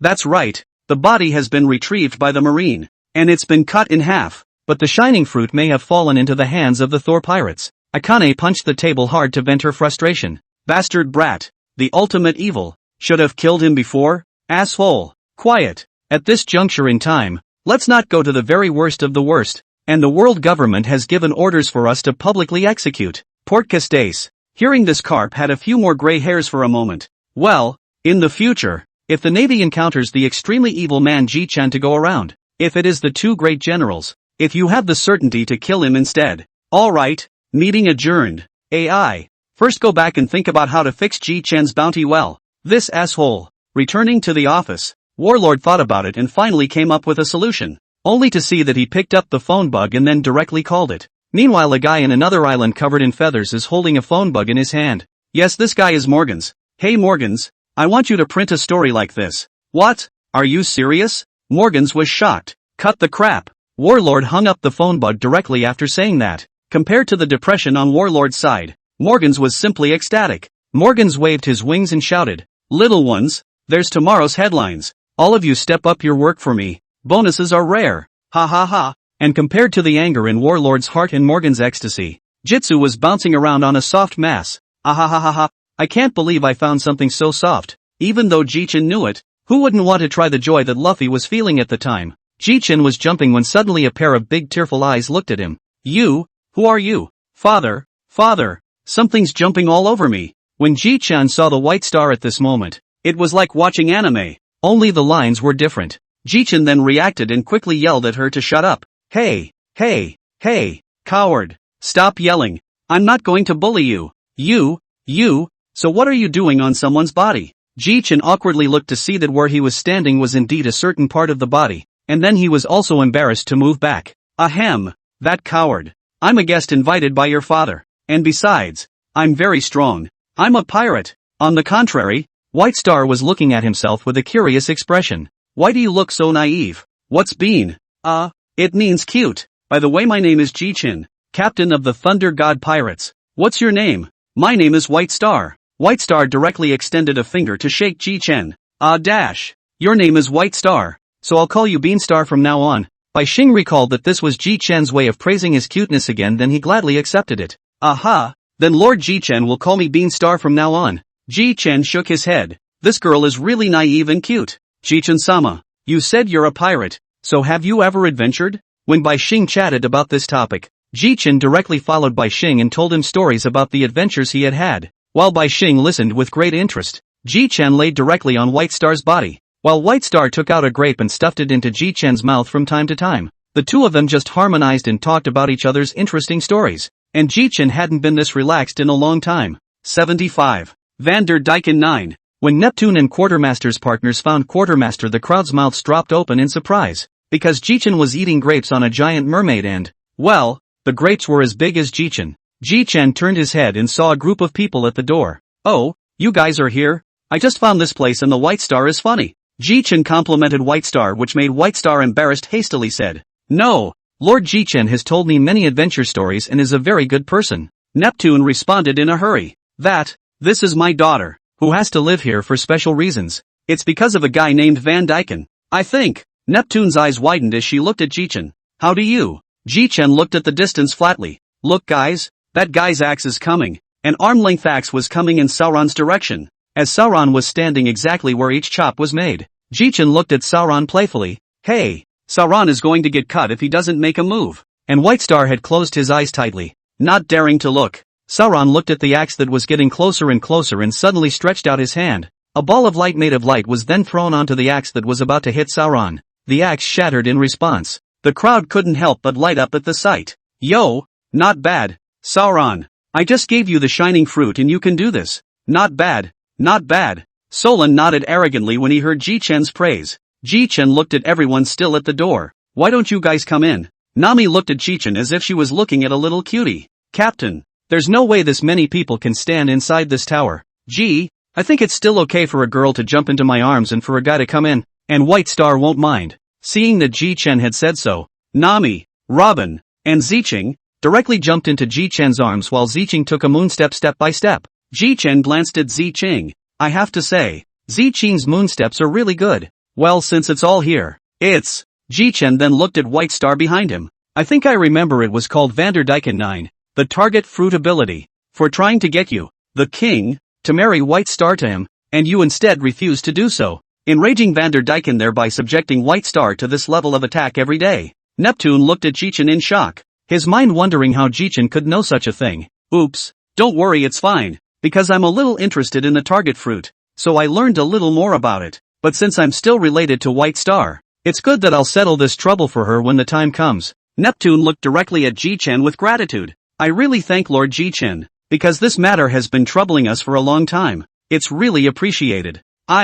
It's okay, just give me some gold when the time comes. After all, I'm rather short of money right now. Ha ha ha. Neptune froze for a second, and afterward was full of it. And White Star looked at himself with eyes full of gratitude. Lord Jichen, on the other hand, didn't bother to look at White Star's eyes and went out with a direct flash. Jichen came to a corner location and directly chose to sign in. System, sign in. Ding dash. Congratulations to the host for obtaining 5 discharge side effect cards in Tian Longman location information X1. The rewards have been handed out. Jichen looked at the several cards in the system space and fell into deep thought. Disarming side effect cards? Could it be? Information on the location of the scrolls. This will wait until we get out of Fishman Island. Well, now it's finally time to find this Vanderdyken 9. A grim smile leaked from the corner of Jichen's mouth. Jichen directly closed his eyes, and in an instant, his heart net spread out towards the place where the axe flew from. Hey, found you, black and unkempt bastard. Wait for death. Jichen directly pulled up his speed to the fastest, and in an instant, Jichen appeared 10 kilometers away. In the blink of an eye Jichen appeared in front of Vanderdyken, and Vanderdyken was flabbergasted. Who are you guys? Jichen didn't say anything. Instead, he directly grabbed him back to Fishman Island and directly threw him to the ground. Bastard thing, mud, it's in the sea, it's really making me look for it. Vanderdyken was already too scared to speak, and he was well aware that someone with that kind of speed and power wasn't something he could afford to mess with either. Seeing that Vanderdyken still didn't say anything, Jichen directly slapped towards his face. Pop! A crisp ringing sound rang out. Ouch! Yo, I thought you couldn't talk. Tell me, you asshole, why exactly do you want White Star to die? Vanderdyken reacted immediately. So that's why he grabbed me.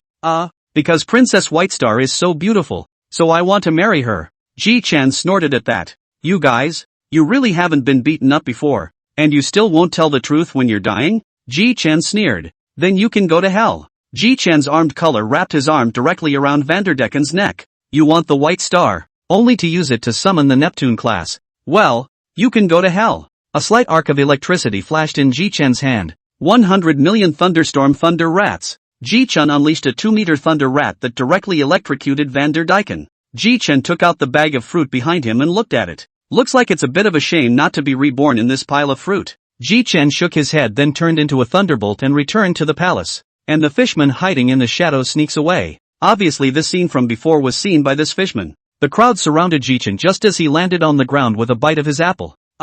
Just solved it. But the target fruit wasn't reborn in my bag of fruit. Ha ha, Neptune heard Ji Chen's words of great joy, directly ordered his subordinates to go to the treasury to pack a large bag of gold sent to the front of Ji Chen. Ji Chen looked at the gold with some disbelief. And Nami's eyes have turned into a sign of money money money. That's a bit much. Neptune. On the contrary, Neptune's old face looked happily at Ji Chen. Not much more than that. Vanderdecken is dead. And my youngest daughter is free. Or thanks to Lord Ji Chen. You're so convinced I killed Van Dyken? Neptune froze for a moment, then smiled again. I don't think Lord Ji Chen would lie to me. Ha ha, that's true. For killing a mole, I wouldn't lie to you about anything. Chapter 76, The Text of History and Addressing Weaknesses. Quartermaster returned to his partner after finishing his conversation with Neptune. Nami's money-grubbing expression Jitsu burst out laughing. Captain, you're back. So hurry up and put away all this treasure on the ground. Ji Chen smiled helplessly. What a way to take you. With that, Ji Chen directly released the thunderbolt, which covered the treasure bit by bit like a spider web. And in an instant, Ji Chen directly took it in. Old Shah on the side gave Ji Chen a deep look. What? You're envious, old Shah? Che, boring. And now the trouble is over. Quartermaster turned his head to Neptune. Neptune, we'd like to go to the sea forest. I remember there's supposed to be a historical body there. Please send someone to take us there. This is naturally no problem. Let Sharkstar lead you there in a moment. Ji Chen looked at everyone. Are you ready? Soon after. The sea forest. Wow. This is the sea forest? It's so beautiful here. Ji Chen glanced at Joba and Nami. Ha ha. It's still beautiful here. Sharkstar, who was leading the way from the side, spoke. Lord Ji Chen, should we head to where the main body of history is now? Go on then. Alright then. Lord Ji Chen as well as everyone else, please follow me. Shortly after, Sharkstar led a group of people to a piece of historical text. Robin quickly stepped forward to interpret the body of history after seeing it with some apparent anticipation. Ji Chen lamented. That's nice. For Robin, the body of history is her secret treasure. And for Sauron, becoming the world's #1 swordsman is his secret treasure. As well as wine can be. Ha ha. Solon grunted and stopped talking. Ha ha ha. Don't be angry. Nah. This bottle of wine is for you. It's the only one left for this captain. Solon's eyes glowed the moment he saw the wine. Gobble gobble gobble. Phew. Cool. It's been a long time since I've had this drink. After a few minutes, Robin stood up and returned to Ji Chen's side. Well, Robin, what does it say? Robin spoke slowly after a moment of silence. There are no signposts recorded in the body of this history. What is recorded on it is a thank you note written 800 years ago by a man named Joyboy, recording an inability to fulfill a pact with Fishman's Island. Joey Boy? Interesting name. Forget it, since it's just a thank you text that obviously doesn't help. Let's just have some fun here and just go fix one more thing later. While the crowd returned outside, Ji Chen took out the grill, ingredients, and alcohol directly from the system space. Zicheng, on the other hand, was directly with using her kitchen fruit ability to cook the ingredients. Everyone sat in a circle and ate the food. Zicheng's cooking skills have really improved again. And it's too delicious. Nice indeed. Violet Green smiled coyly and didn't say anything. After the wine and food, Ji Chen stood up, and directly put away the barbecue grill as he stood up. Yossi, in that case, it's time to implement my plan. The way Sharkstar looked at Ji Chen as he tried to speak but couldn't really make Ji Chen want to laugh. Hey, Neptune's oldest son, just say whatever you have to say. Ji Chen smiled helplessly at Sharkstar's timid appearance. Forget it, it's not like I'm saying I'm going to destroy Fishman Island, and you should know about that special power your sister has. Sharkstar snapped his head up to look at Ji Chen, surprised as to why Ji Chen knew about this. Why do you think I killed Vanderdecken? I'm a pirate not a good guy and numerous places in the world can be the sea In this sea your sister has this kind of power that is invincible, and I do not want others to threaten me and my partner's life safety. Vanderdecken has been taken care of. But what about another force? I think it's called Hati. And even though they don't know about the power that's in White Star, I just don't like the look of him. Well, I'll cut the crap, Neptune's son, and take us to Fisherman's Row. I'm going to kill those guys. In the meantime, Fisher's Street where Hati is located. Boss, when do you think this big sea thief will leave? If he doesn't leave, there's no way we can carry out our plan. Wait, I don't believe that in a few days he won't leave. We can't beat a sea thief like that now. Sharkstar led Ji Chen and the others on the way to Fishman Street. Ji Chen looked at the crowd walking step by step. Hey, don't you guys think this is slow? Hey, Neptune's son, you give me a direction and I'll go straight, okay? Forced by Ji Chen's pressure,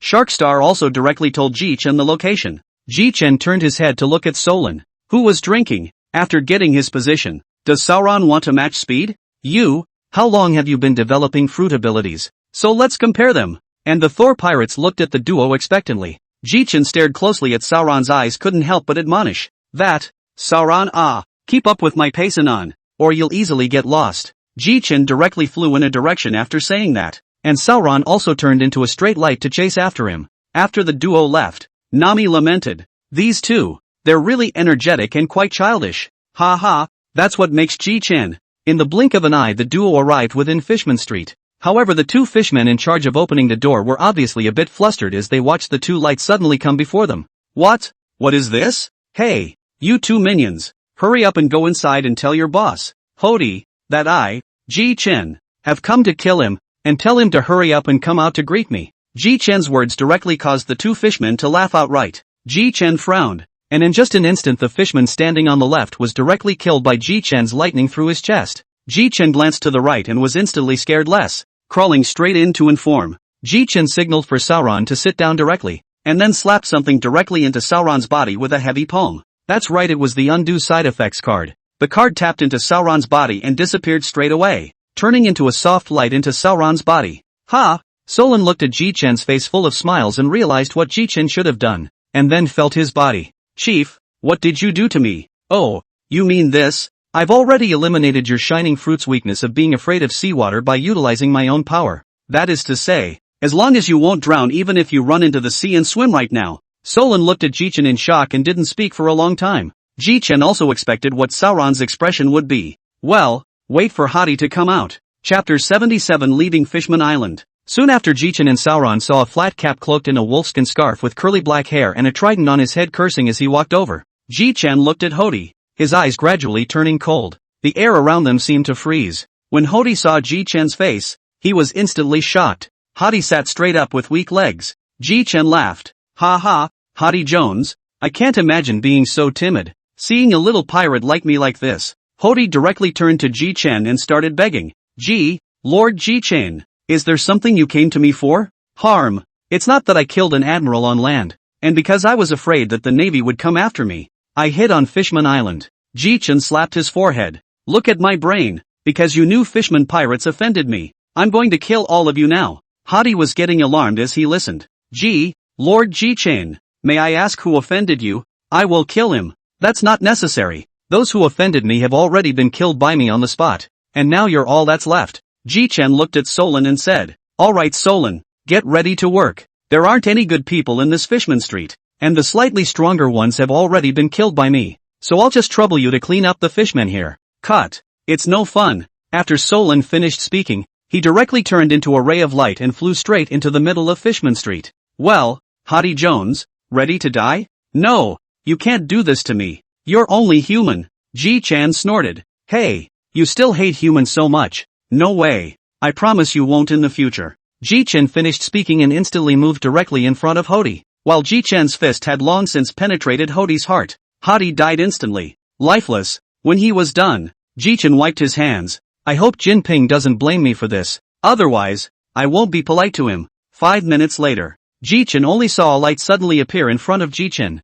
the sword in his hand still unsheathed. Yo, Sauron, you're back, quite fast. By the way, some of the minions who surrendered I didn't kill just knocked out. That doesn't matter. It's just a bunch of mole crickets. After Sauron returned his sword to its sheath, Sharkstar and his Thor pirates companions also arrived. Sharkstar was shocked to see the scene in front of him. This is too much. Ji-chan looked at Sharkstar. Hey, Neptune's son, you can go in and take a look. I remember that Hody Jones' lair has a medicine that can boost your combat power. You can go in and take a look. Once Sharkstar stepped inside, Thor's gang gathered around. Captain, did you do all this? Ji-chan froze and quickly said, Hey, this isn't me. Nami, don't talk nonsense. Ji-chan then looked at Nami with a playful smile and pointed at Sauron. It was Shura next to me who did it. The crowd didn't react for a moment to who Shura was. Shura? It's just Sauron. He's pretty strong now. And Sauron sat on the sidelines sipping his wine, not caring about what was going on Ji-chan's side. After a long time, Sharkstar called for the kingdom guards, who then moved things on top of the dragon palace one box at a time. Ji-chan stood up. Let's go everyone. It looks like this Sharkstar prince has settled things here. Let's go back to this big ship first. Ji-chan didn't wait for everyone to directly take Nami, then directly a few instantaneous transfer to the ship. What's that? Captain stupid. You're trying to scare me to death. Ha ha, our navigator Nami is still very much in demand. This caused Nami to make a big red face. Soon all of them boarded the boat, and the boat was soon headed in the direction of the Dragon Palace Chang. When everyone returned to Dragon Palace City, Sharkstar talked to Neptune about what had happened. After hearing this, Neptune was unusually angry. These assholes, I said where did all the murderous medicines I hid before go? So it turns out they're all in their hands. Neptune, enough of your nonsense for now. We Thor pirates are ready to leave Fishman Island tomorrow. It's a bit too fast. Ji-chan-sama, been a long time too. So it's time to go. Ji-chan waved his hand, and all the Thunder God Pirates crowd followed Ji-chan's lead and left Dragon Palace City. Ji-chan, who was out of Dragon Palace City, directly looked for an open space and squared off the boat. Ji-chan condensed a large bubble with both hands and directly covered the Thor, plating it in an instant. The crew had seen it all before. Now there's just one more upwelling to get out of here. Ji-chan couldn't help but feel a surge of excitement at the thought. Ji-chan then directly spent 100,000 belly to buy it directly in the system store. Ji-chan looked at the crowd from the ship. Yossi, prepare to set sail and leave Fishman Island. Sauron and Joba dropped the ropes straight down. The sails were raised, and the Thor slowly floated upward. Well, just take over and wait. Ji-chan called Nami to his side. Nami, come here for a second. So, where's the next island? We won't know that until we get to the surface. But I've had some knowledge of it for the past 2 years. Tell me about it. There are 3 islands in all. Mistralia, Rishlid, and Thor, which has the most powerful magnetic force. Nami said here. Ji-chan's eyes lit up. Thor Island. Yes, that's right. But you have to have an umbrella to get on this island. And if the captain hadn't eaten the thunderbolt fruit, I'd be the first to object to going on this island. Ha ha, let's go here. I think I'll get a considerable boost when I get on this island. Ji-chan was vaguely looking forward to it. Nami, on the other hand, looked at Ji-chan helplessly, turned around, and headed for the bathroom. Chapter 78 Boarding Thunder God Island. As time slowly passed, the Thor gradually returned to the surface. Phew, it's finally out. Nami frowned. Still, the New World waters are really strange. It's sunny on our side while it's thunderstorms up ahead. Harm, isn't that what the New World is all about? Not to mention the fact that we have you, a genius navigator, to worry about. Yeah. Nami must know all kinds of seas after practicing for 2 years. Nami blushed. What? I'm going to float if you guys keep praising me. Ji-chan hurriedly rounded up the situation. Alright, it's better to advance first. As the Thor slowly sailed, the Thor had sailed into the middle of this thunderstorm, and every now and then a lightning bolt would strike down from the sky. Coincidentally, Ji-chan happened to be struck by a purple thunderbolt, and old Shah was grinning when he was about to laugh when he reacted to the fact that Ji-chan was a thunderbolt fruit ability person, which instantly made old Shah unable to laugh anymore. Old Sandy, did you just try to laugh? Old Sandy couldn't stop laughing at once. A short time later, the Thor hovered around an island. Yes, Thor Island. Hey, this island is pretty strange, and it's not fair that the captain boarding this island is like going home. Ha ha.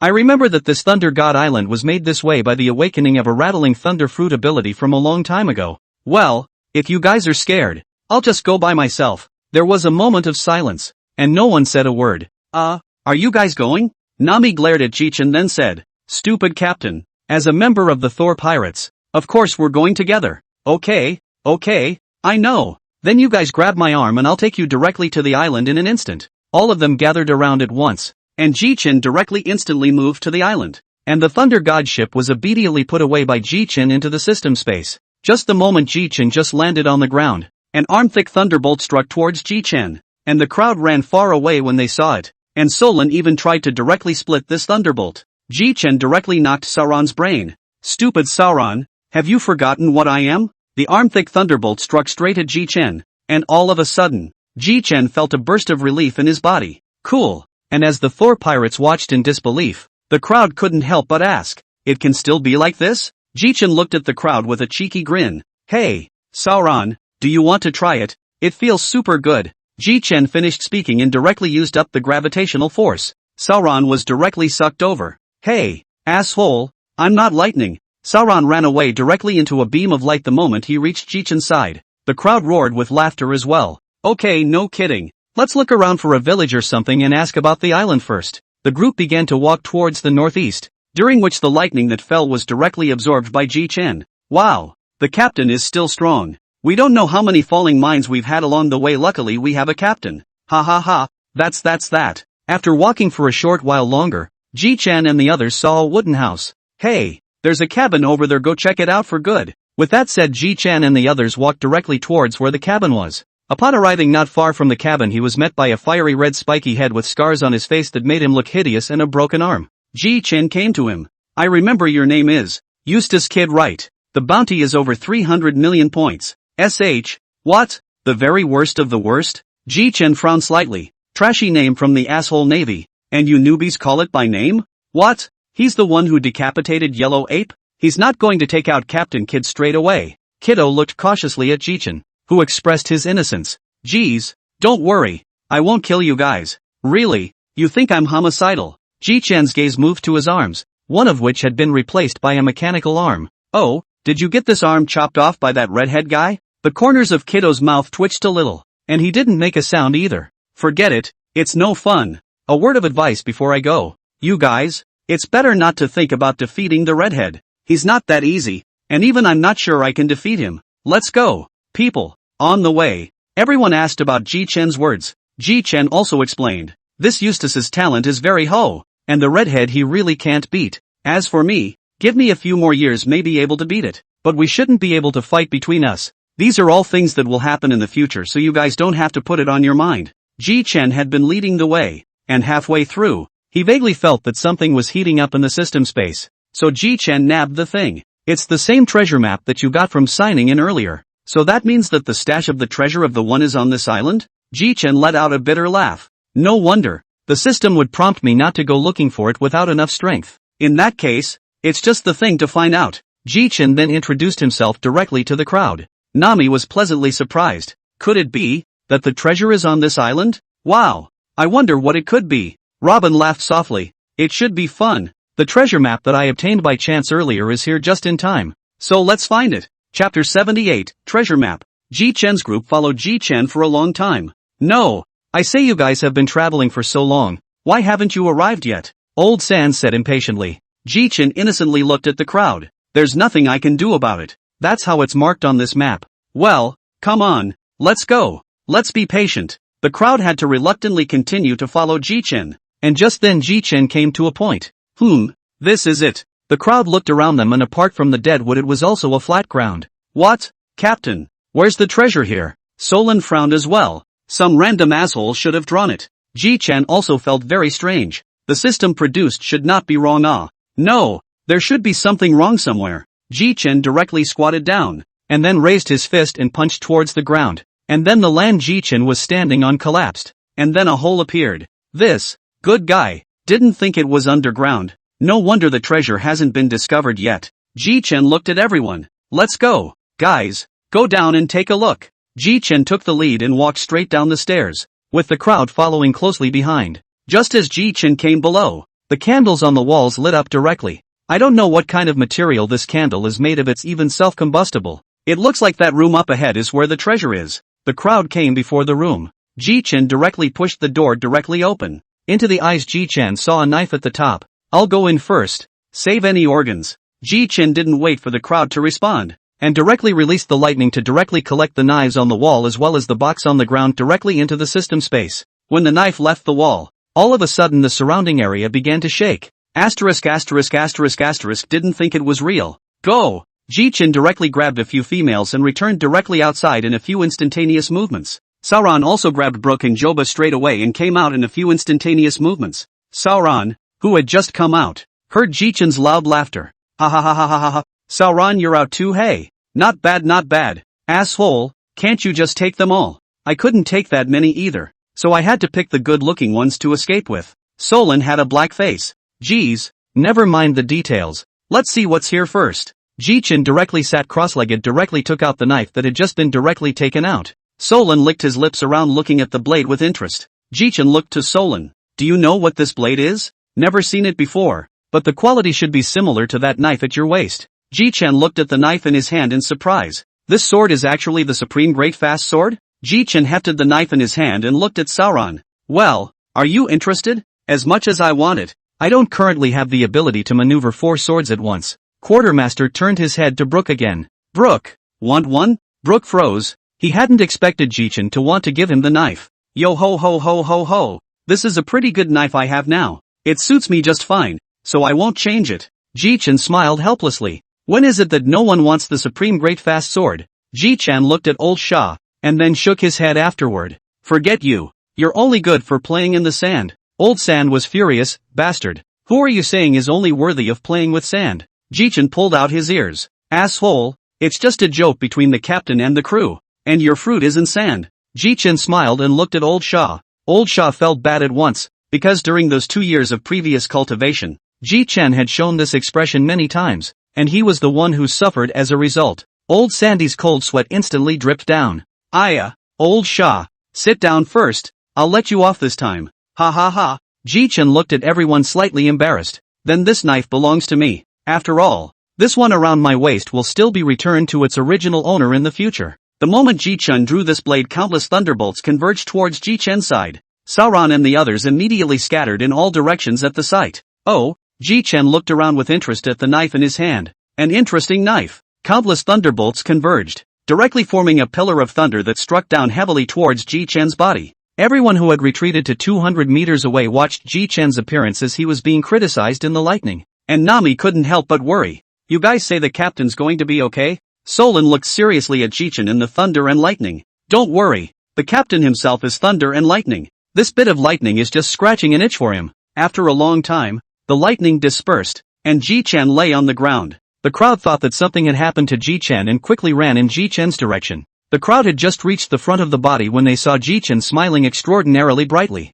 You guys are here. The thunder and lightning was so good just now. You were unaware of it. The crowd had a black face. It's the same sword that drew the pillar of thunder. Then in that case, since I don't know your name, I'll call you Thunder Disaster. One of the supreme great fast blades. Thunder Plague. It's not a bad knife. It fits me well. Well, let's see what's in the treasure chest next. Ji-chan directly opened the treasure chest, and a golden light almost blinded Ji-chan's dog eyes. It is? Ji-chan hadn't even finished speaking when Nami on the other side directly flashed Bailey's eyes brightly and shouted. A box of gold. Ha! There seems to be another piece of paper. Ji-chan picked it up and read it. This is the breath of thunder technique? It seems like another cultivation technique for sword arts. Ji-chan wasn't much interested and threw it directly to Solon to let him and Brook see if they could practice. You. Thanks a lot, Captain Ji-chan. And Sauron then looked around with interest. How about we stay here for 3 more days and head to the next island in 3 days? Voyager Nami-sama? The magnetism will fill up in 3 days. Yes. But I didn't expect that this kind of hole would have these treasures. It's really out of my expectation. Nami smiled and laughed at the box of gold. Yeah.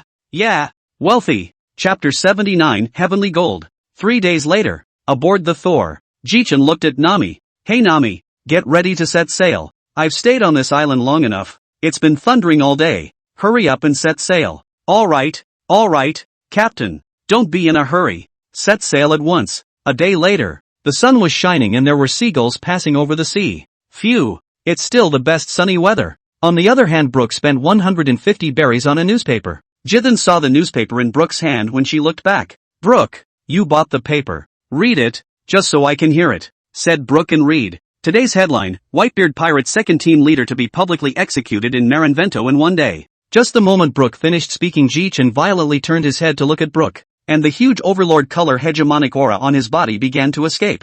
This took everyone by surprise. How could Ji-chan react like this? It was Solon who was the first to react and shouted, Chief, calm down. Take back the overlord color. Ji-chan snapped to attention and instantly put it away. Show me the paper. Ji-chan directly grabbed it and looked at it. Yes, it really is ace. Damn it. Seeing that Ji-chan had never been in such an out-of-control condition, his partners also gathered around. Nami looked at Ji-chan with a worried face. Captain, did something happen? I seem to remember just now that Brook said that Firefist Ace, the second leader of the Whitebeard Pirates, was about to be publicly executed? Ji-chan said in a low voice. You're right, Firefist Ace. We grew up together, and I still gave him his burning fruit. Didn't think it was going to be a public execution of Ace though. It's probably because those despicable Navy guys already know that Ace is Gold Roger's son. That's why they're going to publicly execute him. The moment Ji-chan said this, he shocked everyone present. Is it the same Gold Roger I know? The crowd just looked at Ji-chan wanting Ji-chan to give an answer.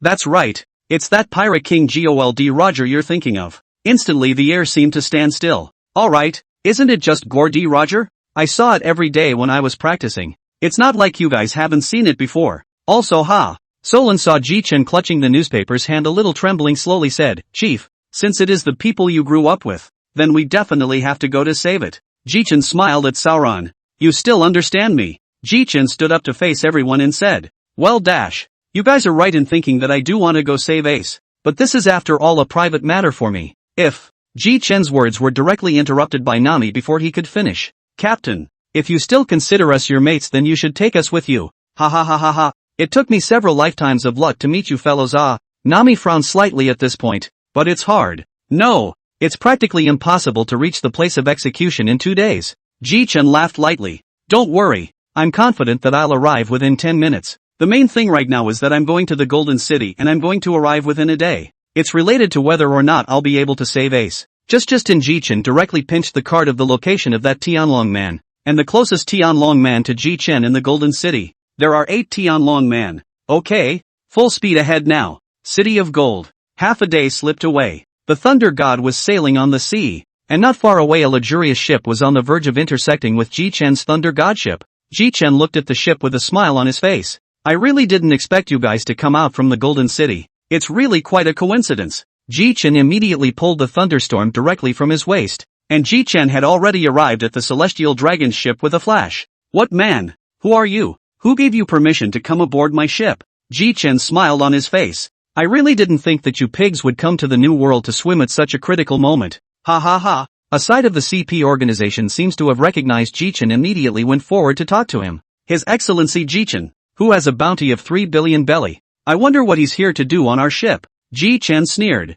Ha ha, what else could it be? Because of them of course. Ji-Chen pointed at the bloated scrolls. Ji-Chen did not talk nonsense. The powerful Overlord color was directly released. At the same time Ji-Chen's Thunder Plague directly condensed the power of thunder and lightning to converge between the swords. In front of Ji-Chen's powerful strength, the Tianlong people, the CP organization, was like a child encountering an adult, and soon the ship was covered with a fiery red, and the captain only had a female Tianlong person looking at Ji-Chen in horror. You, don't come over here. Where are the pigs over there? I'm in a good mood now, so I won't kill you for a while. Ha ha. Ji-Chen then you an electric shock, which directly nudged the Celestial Dragon Man into unconsciousness. Ji-Chen waved his hand towards the Thor, signaling Sauron and the others to come over. You guys are finally here. Let's see what's good in the Tenria people's treasure trove. Ha ha. With that said, Ji-Chen, Sauron, and Nami walked directly into the treasure trove. Oh, is this heavenly gold?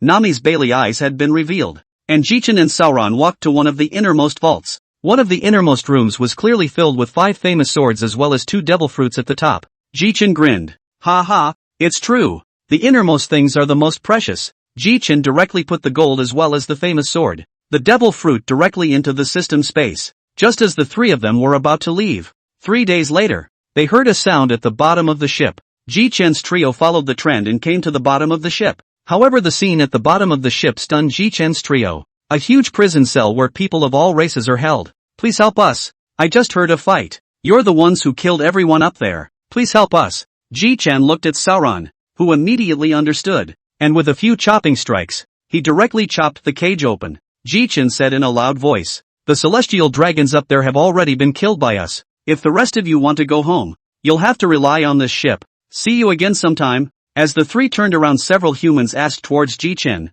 Benefactor, may I ask what your name is so we can repay you in the future? Ji-Chen laughed. My name is Ji-Chen. I'm a pirate with a reward of 3 billion, and I specialize in hunting Tianlong people. Ha ha ha ha ha ha. Ji-Chen finished speaking and directly returned to the board with a few dodges. Ji-Chen grabbed the unconscious Skylander and went straight back to the ship. Hey, old Shah, watch the Sky Dragon Man first. The others come with me to the treasure room. Ji-Chen came to the treasure room and directly took out the gold that he had just brought back as well as the famous swords and the devil fruits in his head. Ji-Chen laughed softly. This is something obtained from this attack on the celestial dragons. Just take it directly if you want it. I'll leave first. Ji-Chen came to the clipboard and was watching old Sandy slapping the female scroll in the mouth. Ji-Chen walked slowly. Ha ha ha, old Shah is playing well. Humph. This thing just woke up and started cursing me and tried to pull out a gun, which I caught straight away. Ji-Chen laughed. Since it's so unfriendly to our old Sand, then I can think of a fun one. Get a rope and tie her up. Tie one end to the stern of the boat and throw her body directly into the sea.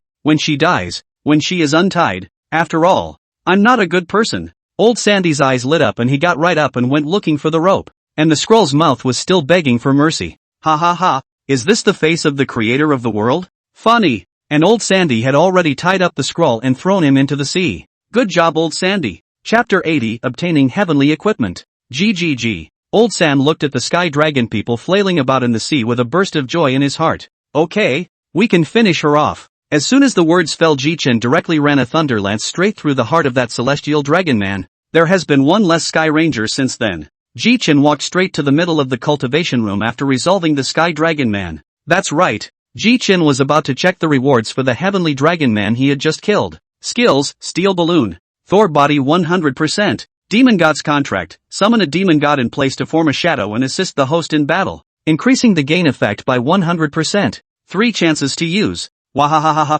This is almost like I've popped rare equipment on a scroll. Steel Balloon. Isn't that the skill of the 4th Emperor Ling Ling? I didn't expect it to pop out as well. And I feel like my body as well as my fruit abilities are several times more powerful than before. But the Demon God's Pact can be taken out and used again when I run into a guy who's hard to deal with. Ji-Chen walked out of the cultivation room with a relieved face. And when he walked to the deck and saw that the crowd was looking at him, suddenly Ji-Chen was a little embarrassed. Oi oi oi. It's not nice to stare at your captain like that. No, Chief, we'd like to ask how we're going to save Whitebeard's second team leader with our current speed. Had. So you guys still have it on your mind. Not bad for my good crew. Given the fact that you're also aware, Devil Fruit power users come over here. Except for Sauron. The people looked at each other and came forward with puzzled faces. Ji-Chen looked at them after a second of lingering directly over a few shoulders. I only saw some subtle expressions on those people's faces. And some dismay. Ji-Chen smiled and looked at everyone. What? Feel the changes in your bodies?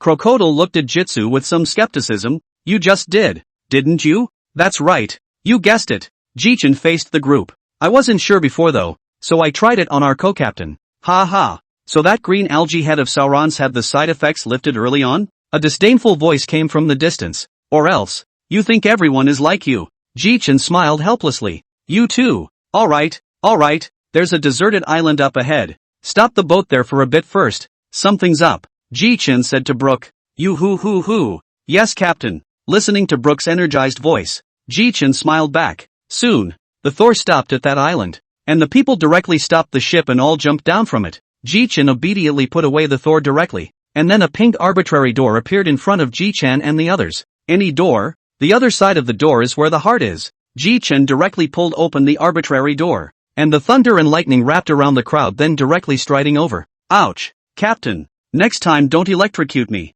Really? Nami grunted. Ji-Chen didn't care about Nami's reaction, but instead turned into a flash of electricity and flew towards Riley's direction. When the crowd saw that Ji-Chen didn't care about himself and the others, they followed Ji-Chen up. Ji-Chen came to Laylee. Yo, old man Laylee. Still here. Riley flashed a flash of dismay. Aren't you guys in the new world? How come you're back again? Let's forget about that for now. Where's Luffy and Kenshin? Oh, you mean the two of them? They said something came up earlier so they left a few days back. They said they'd be back. Ji-Chen looked at Riley with a helpless face. Hey, let's get Uncle Roger out first. Hey, good thing too. I've been wanting to call him out for a long time. A golden light flashed and Roger shone. Roger saw Ji-Chen is also in. Instantly surprised. Ji-Chun boy. Riley is not said. You kid has been in the new world. Is it beaten back? Ha ha, let's not get into it with you yet. A newspaper appeared with a wave of Ji-Chan's left hand. The very same newspaper that Ace had executed earlier. Ji-Chen said in a deep voice. What this newspaper records is that the leader of Whitebeard's second team, Fire Fist Ace, is about to have a public execution in a day's time. Also Ace is my brother. After Ji-Chen finished speaking, a flash of berserk overlord color erupted on Roger's body. What did you say, Ji-Chen boy? The old man's son is to be publicly executed? Ji-Chen's body at the same time also erupted open overlord color, surprisingly even with Roger. Oi. Uncle Roger's random outbursts of overlord color can scare my partner, but it was indeed the Navy that tried to kill your son. Roger's face gradually grimaced. Ji-Chen patted Roger's shoulder and comforted him. Don't worry, when it's time, I'll open the arbitrary door and directly teleport the two of us to the Navy headquarters. Don't worry. Hey, Chief, I want to go too. Geez, come on, I can't forget you guys, and I'm going to need my buddies to help me. I can't forget you guys. Rayleigh aside to listen to the froze then head shook shouted, Ji-Chen boy. Old man also have to go. Since it is Roger's son, then I definitely have to go not to mention that there are those two boys. One of them is still the old man's protege it. Ji-Chen was also curious when he heard this. Hey, Elder Riley, which one of them is your disciple? Before Riley could speak, Roger, who had recovered on the sidelines, answered first, Wahahahaha, it's that kid who's just as dumb as I am, and the one who's wearing a labor's hat. Roger finished. Everyone couldn't help but laugh. Dumb and Dumber Uncle Roger, you've just cursed yourself with that comment. Ha ha ha, it was as if Ji-Chen thought of something, and with a wave of his left hand a golden sword appeared in Ji-Chen's hand. This ace, one of the supreme great fast swords, will now be returned to its rightful owner. Roger froze. What's wrong? Quartermaster kid, not working well? I didn't mean it like that,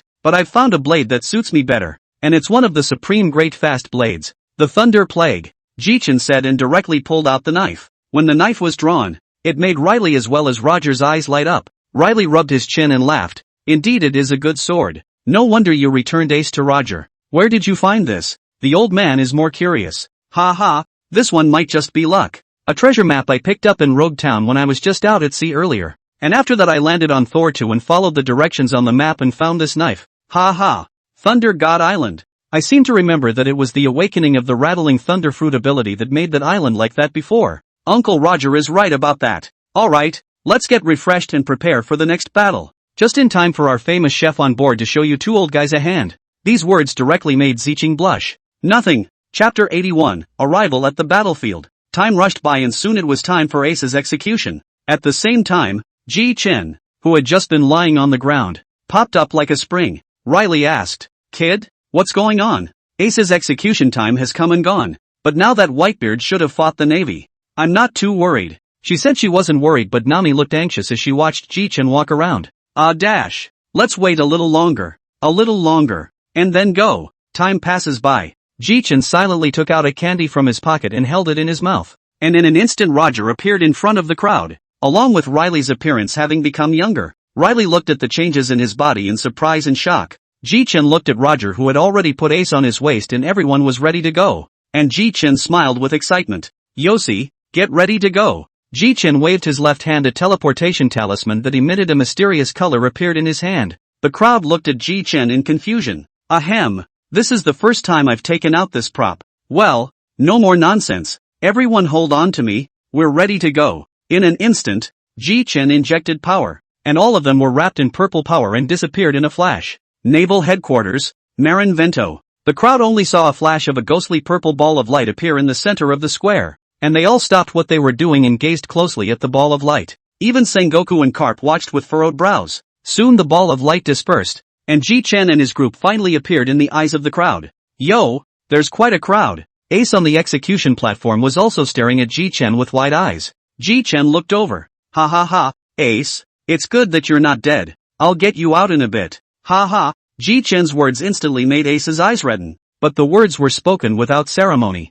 Ji-Chen. Just go. It's me who is not as skilled as others, and I have that man's bloodline in me. My end was already predetermined as early as when I was born. Ji-Chen grinned. I, Ji-Chen, am a man who can even kill a great general. The district navy wants to kill my brother. Have you asked me? Besides, I didn't come alone today. My partners, and Roger and Riley are here. Ace, it seems a bit too early for you to want to die. After Ji-Chen said so, the two people who had just kept their heads down were also identified. It was indeed Roger and Riley. Ha ha ha ha ha ha. Warlord, it's too early to kill my son. Ha ha, New Gate. Roger was just about to draw his sword and spar with Whitebeard when Ji-Chen stepped right up and held Roger down. No, Uncle Roger, what's the purpose of today you know? Save Ace. You don't want to cut a deal with Whitebeard. Roger scratched his head and smiled broadly. Fair enough. On the bleachers, Warlord looked grimly at Ji-Chen and Roger and the others below who had nothing to lose. Alright, it's time to start. Ji-Chen directly pulls out the Thunder Disaster.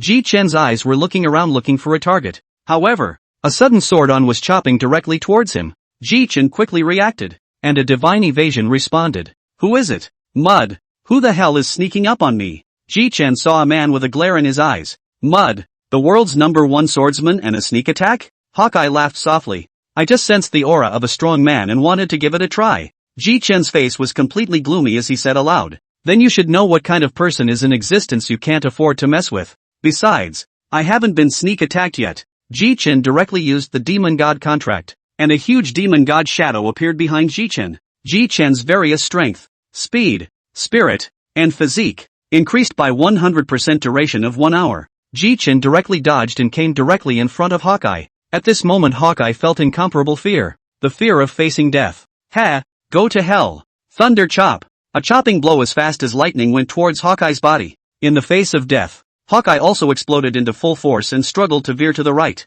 Ji-Chen's strike directly chopped off Hawkeye's right arm. Ji-Chen looked at Hawkeye coldly. I hope it's best if you don't sneak up on me next time, or else you're going to die for me. Ji-Chen returned to Sauron's side when he finished speaking. Ji-Chen looked at Solan's dumbfounded expression and waved it directly in front of Solan. Hey, stupid? No. Then Sauron continued. So, Chief, you're now the world's #1 swordsman? Well it shouldn't count. After all, there's still Roger present. But you'll have to defeat me in the future if you want to become the world's #1 great swordsman. And besides, there's a statute of limitations on this thing behind me. So Sauron, you've still got a chance. Roger, on the other hand, marveled at Ji-Chen's growth rate. Ji-Chen boy, that move of yours was too terrifying. It can't be helped. Who let that kid sneak up on me? I wouldn't have exploded out of this strength. The bat came and wanted to shade the red dog, but it doesn't matter. Then Jitsu looked at Akane with an intriguing expression. Ha, you're it, Red Dog.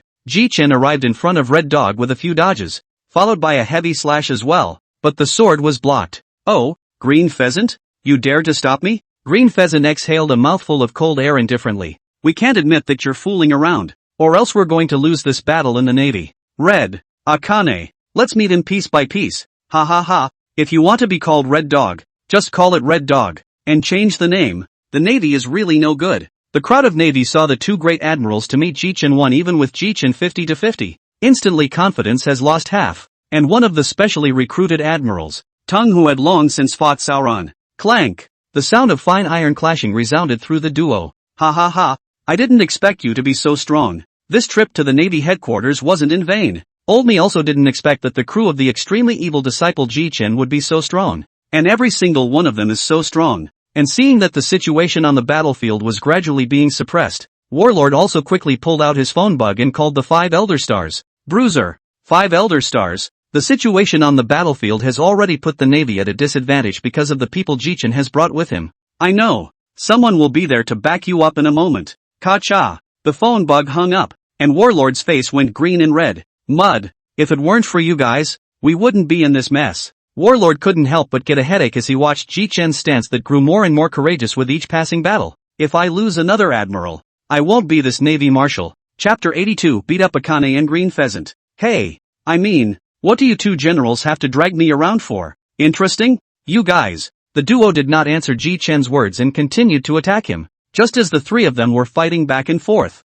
there was a loud sound in the sky that was heard by everyone present. Only to see a warship falling straight down from above along with a group of people dressed in striped format clothing, which were clearly the prisoners of Propulsion City. Yet Ji-Chen didn't let his guard down either. Ji-Chen shouted, Master, help! Red Dog is trying to kill me. Of course Ji-Chen was just trying to catch his breath. Right after Ji-Chen shouted, an extremely fast silver stream of light blasted directly at Akane, which caused Akane to stagger for a moment. Egu, old master, you're finally here. See, you've been talking to that white-bearded man. Really not dedicated at all. Ha. I see that you kid isn't dealing with these two with ease. I need my rest too. But he, Whitebeard, dared to go to war with the Navy headquarters, obviously to save Ace, and he wants to die here. Forget it, just save Ace. In an instant Ji-Chen took the thunder disaster in his hands, and immediately the sky was covered in dark clouds with hidden lightning converging. Ji-Chen laughed evilly. Ha. Two dog scum, try this move of mine, the divine evasion with lightning.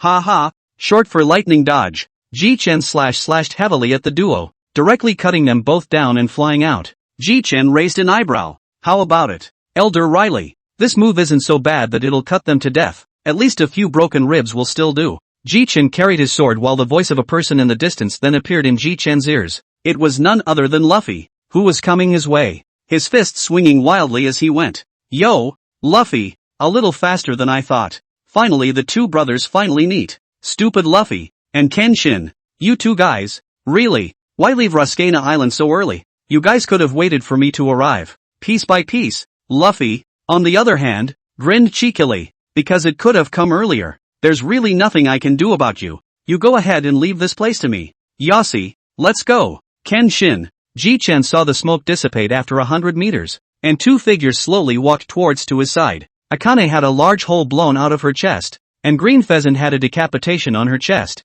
but both were natural systems with no problems. Red Dog was so angry that he directly elementalized to Ji-chan's face. Asshole, I've never been in such a mess. Oh, now don't you just wolf it over. You seek death. Pop volcano. Only countless pop balls appeared in the sky. Jitsu looked at Akane with a grin. It seems that you don't have a long memory. Instantly, Ji-chan's sharpening will eye spun rapidly. A greenish-blue giant rose out of the ground, and the pop volcano happened to hit Sunagakure, though it only did a little damage. And Riley was standing inside the Susanoo at the moment with Jitsu. Hey, finally I can rest for a while. Laylee looked at Ji-chan with a complicated gaze. How many more cards have you guys hidden? Ha, to give the old man some perspective, there's no problem killing Kaido now. Kaido, who was about to sneak into Whitebird's territory at that moment, sneezed. But the blue giant is the power of your fruit awakening?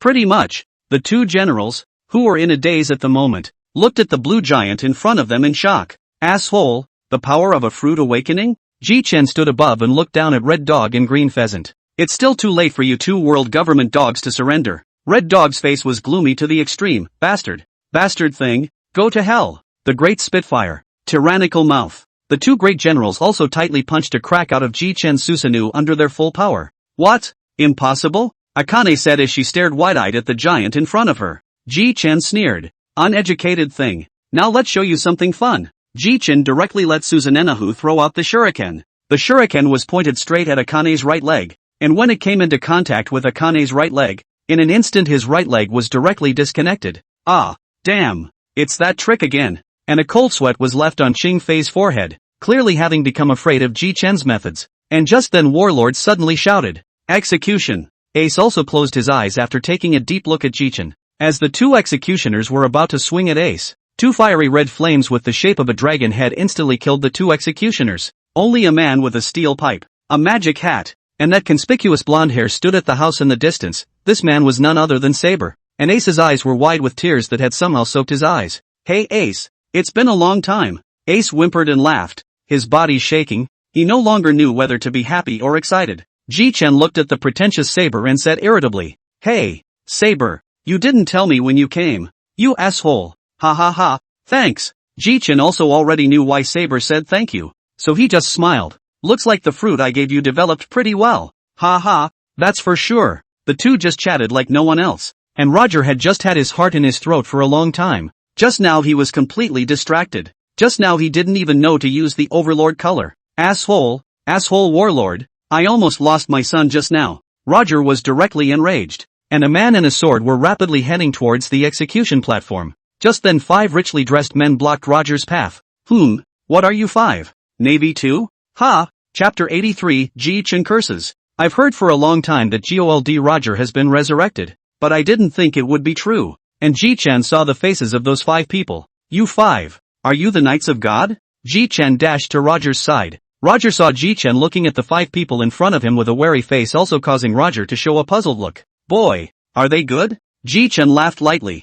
It's just 5 losers. I just didn't expect the 5 of them to come, but it doesn't matter. These words caused the 5 people on the opposite side of the room to grimace. The Knights of God's leading captain, Yen, then broke out into a yell. Bastard! You're looking for death. Extreme evil. In an instant his figure disappeared in place, and in a flash Yan's palm went straight for Ji-chan's throat. Ji-chan also reacted quickly with a move of Thunderball and then directly repelled Yen. Phew, that was quite a thrill. Almost lost my life. Roger, on the other hand, laughed out loud. Ji-chan smiled and didn't say anything. Since you just tried to take my life, then you don't live. Ji-chan drew the thunder disaster at his waist. Brush it off. Terrifying sword chi and domineering aura immediately emerged from the blade. However, the sky was covered in dark clouds, and tens of meters of lightning converged underneath the clouds. Sengoku and Carp, who were standing in the stands, had their eyes widened in shock at the scene. Ha, originally this move was reserved for those 2 great generals, but it's better to take care of you guys first. Ji-chan heavily slashed at Yen. At this moment, Yen was a bit flustered and hastily used his armed color to defend himself. Danger! But he was still a step slow. Ji Chen's sword was fast, but it was too late to retreat now. He could only fight back. Ah! Yen bellowed out, urging all of his power, his thick hegemonic aura, as well as all of the 6 styles of Upanishads pouring out. The next moment the thick overlord color as well as the power of thunder broke through the air. The sword chi formed the appearance of a dragon in the air and attacked Yen fiercely. Rumble! The two energies created an explosion. The smoke cleared, and everyone was the first to look over. Only Ji Chen was seen fighting alone in the middle of the battlefield. Yet the Knights of God on the opposite side had long since been penetrated through the chest and fallen to the ground. Everyone in the room sucked in a breath of cool air. This extremely evil person was as terrifying as he was, and was actually able to deliver such a terrifying strike. Ji Chen immediately sat down on the ground in vain. Solan's sharp eyes immediately came to Ji Chen's front, vigilantly looking at the surrounding navy. Thanks, Sauron. That move wasted too much of my stamina. However, all 4 of the Knights of God looked at Ji Chen in awe. Bastard! He killed Yen. Kill him while he's sick. The remaining 4 were all charging towards Ji Chen. Saber, Riley, Roger, and Sauron, who had been paying attention to this side, immediately blocked the 4. Bastards! You'll all die when I get my strength back. Ji Chen said this, which made the 4 people even more anxious. And their attacks were all obviously more ferocious. Just then a pink door suddenly opened. And outside the door a man with red hair was particularly conspicuous. This person was none other than the red-haired Shanks. Soon all of the red-headed pirates came before the crowd. Ji Chen weakly greeted the redhead. Hey, redhead! What a mess! What a shame! The redhead turned her head in a daze and saw the Knights of God. That's right, they're the ones who got me into this mess. Ji Chen suddenly thought that the one he had just killed should also be a celestial dragon man. And then he entered the system backpack, only to see that there was an unfamiliar item in the backpack. A bowl of meat with bones and labeled 125. Ji Chen made direct contact, and that even bone and flesh instantly turned into streams of light and entered Ji Chen's body. Ding dash! Strength increased by 125. After Lien bone flesh entered his body, Ji Chen instantly felt filled with power, and he vaguely felt that his hegemony was somewhat elevated. With that, Ji Chen then directly stood up and coldly looked at the 4 members of the Knights of God, as if he could already foresee the imminent death of the 4 of them. When the 4 felt Ji Chen's killing intent, their bodies couldn't help but shiver. At this instant almost all 4 of them leaped out. The Knights of God Jin was instantly slashed directly by Sauron, but only grazed the skin. Ji Chen directly drew his sword again, and countless lightning powers converged towards Ji Chen's sword. The Knights of God had already seen just how strong that sword of Ji Chen's was, and they immediately fled the battlefield as fast as they could without caring about their face. Ji Chen laughed outright, and the hand holding the thunder disaster was withdrawn. It's really what I thought. The fleeing of the 4 men caused the battlefield to take place in an overwhelming scene. Ji Chen dodged several times in a row and flew directly above the execution table. However, Karp blocked his way. Jitsu frowned at Karp in front of him. Hey, old man, get out of the way. I'm trying to save Ace and I don't want to beat you up, bastard boy. I'm a Navy man. Ji Chen bristled. A Navy that is willing to have its grandson executed by the Navy for the sake of the Navy? The words made Karp's body shudder slightly. But I did go a little overboard with what I said. You and I have our own sides, so I'm going to defeat you now and save Ace. Swish! After the 2 exchanged punches with each other, Karp fell down the high platform. Ji Chen made it to the execution table without any problems. Ha ha, Ace. I didn't realize I was the one who saved you. I don't think I have my keys though. Ace blushed. Ji, don't worry, I've got it covered. Ji Chen's left hand was armed with colorful twists and gently pinched the chain with a grip, and the chain broke off. Just then Ji Chen let out a soft eep. Ha! Something's not right. Ji Chen turned his head to see that Warlord was in the guise of the great Buddha swinging his fists at him. This strike didn't have the slightest intention of letting go, but was an all-out strike. Swish! In an instant, the 2 natural ability users instantly moved hundreds of meters. Ji Chen, who had just left, cursed at Warlord. Asterisk and %pound Nima pound and dollar Warlord you. Warlord's face darkened. The crowd couldn't listen anymore either. The cursing was too harsh. Kirby, do you think Warlord will be pissed off? Gula la la la la la la. Ji Chen scolding are so personalized. I like. Suitable for sitting in my white bearded pirate group vice captain. Let's go. Ace, prepare to retreat. The 2 of them, Ji Chen and Ace, descended directly and landed directly beside Roger. Chapter 84, After the War. Ji Chen landed and looked around the room, and everyone had a long-lost smile on their face. A short time later, Saber and Luffy came before Ace. However, a bear hug from Luffy almost caused Ace to die on the spot. Hey, Luffy, you're going to cover me. Yeah, I'm so happy. Ace isn't dead. Ji-Chen gazed at Roger. Uncle Roger? Why are you still here? Roger laughed out loud. It's still thanks to Riley. Ha ha ha ha ha. Quartermaster's gaze turned to Riley. Ha ha. I grabbed a handful and put it in the jug at the time just in case. Yossi, now that Ace has been rescued and I'm out of breath, let's get some of these Navy guys dizzy first. Then Ji-Chen looked at the white beard as well as Roger. Rayleigh, 3 people will immediately understand. Instantly together with Ji-Chen, including the 4 people directly to the crowd of Navy, launched the hegemony color hegemony. In a flash, a wave of the strongest overlord color ever instantly swept through all the navies present. These navies, including the lieutenant general, fainted straight away. Ji-Chen nodded in satisfaction. Ji-Chen looked around the room and said aloud, please take the shoulders of your respective partners one by one. All you pirate bastards, and Uncle Roger, Whitebeard, you two put your hands on my shoulders. Oh, by the way, remember to touch the boat you're driving too. Once everyone was already ready, Ji-Chen took out the purple teleportation talisman that had half a purple sheet left. Ji-Chen inputted his power, and in an instant, a purple ethereal light wrapped all of them. In just a moment's time everyone disappeared into the Navy headquarters. Warlord, as well as all those present who hadn't fainted, stared in shock, and, just to be sure, Warlord went up to check it out himself. And when he was sure, he slammed down hard on the ground. Asshole, supremely evil person. Meanwhile on the other side, Ji-Chen led them to the island of 8. Ha, this is my territory? Ji-Chen laughed and walked over. Ha ha, that's right Shanks, this is exactly your territory, and since it's big enough, it had to come to you. I would like to go back to Thunder God Island, but there is no lack of weak guys here. What if I just got on the island and got chopped to death? And I plan to occupy Thunder God Island later. That island suits me well. Ha ha ha ha ha. Just then Ji-Chen's sharp eyes caught a glimpse of the red-nosed Bucky who was flanked by a snail in his hand at the corner. Hey, that red nose in the prison uniform. Bucky instantly cracked back up as soon as he heard someone call him Red Nose. However, he cursed and felt something was wrong, and when he opened his eyes, he was startled. Ji-Chen? Ahem. That just wasn't scolding you. That's right. Ji-Chen laughed out loud. Ha ha ha ha ha. That's funny Uncle Roger. That's the intern from before your ship. Ha ha ha ha ha. Bucky, it's been a long time. Captain Roger, it's been a long time. And Mr. Riley, let's not talk about that for a second. Red Nose, is that a phone bug in your guy's hand? Oh, you mean this one? This one is a live phone bug, snatched from the Navy. Ji-Chen couldn't help but let out a query. So this live phone bug of yours is still on? Bucky took one look at it and instantly the whole thing went bad, and threw it right into the water as soon as he could. Stupid Bucky. You guy, it's a good thing we didn't just say anything important or we'd be out on the air.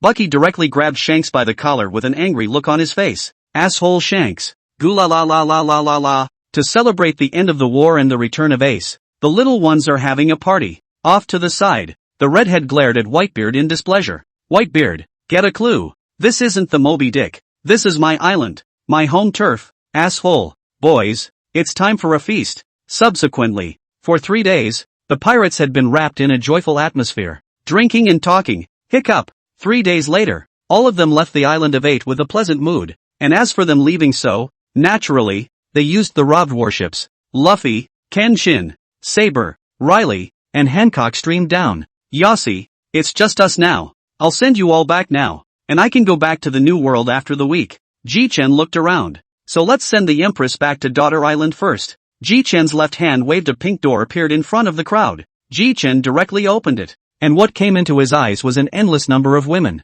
This caught Ji-Chen off guard, and he directly grabbed the Empress with his thunderbolt and threw her in. Slow down. Phew, so many women. That's pretty dangerous. Ha ha ha ha ha. The crowd laughed. Next up is our Dragon King Saber. Ha ha. Ji-Chen stepped aside and Saber stepped forward to slowly open the door and was greeted by a huge conference table in the presence of Dragon, the leader of the Revolutionary Army. The atmosphere just fell silent. Saber, why don't you go in first?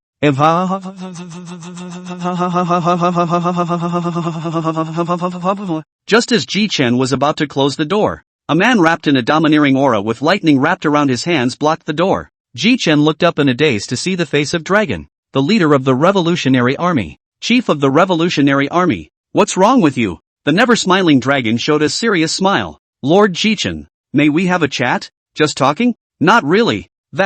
Wait, I'll come back later. Ji-chan closed the door behind him with an open smile. Ha ha ha ha ha. The Thunder God core crowd was unsure why Ji-chan was laughing.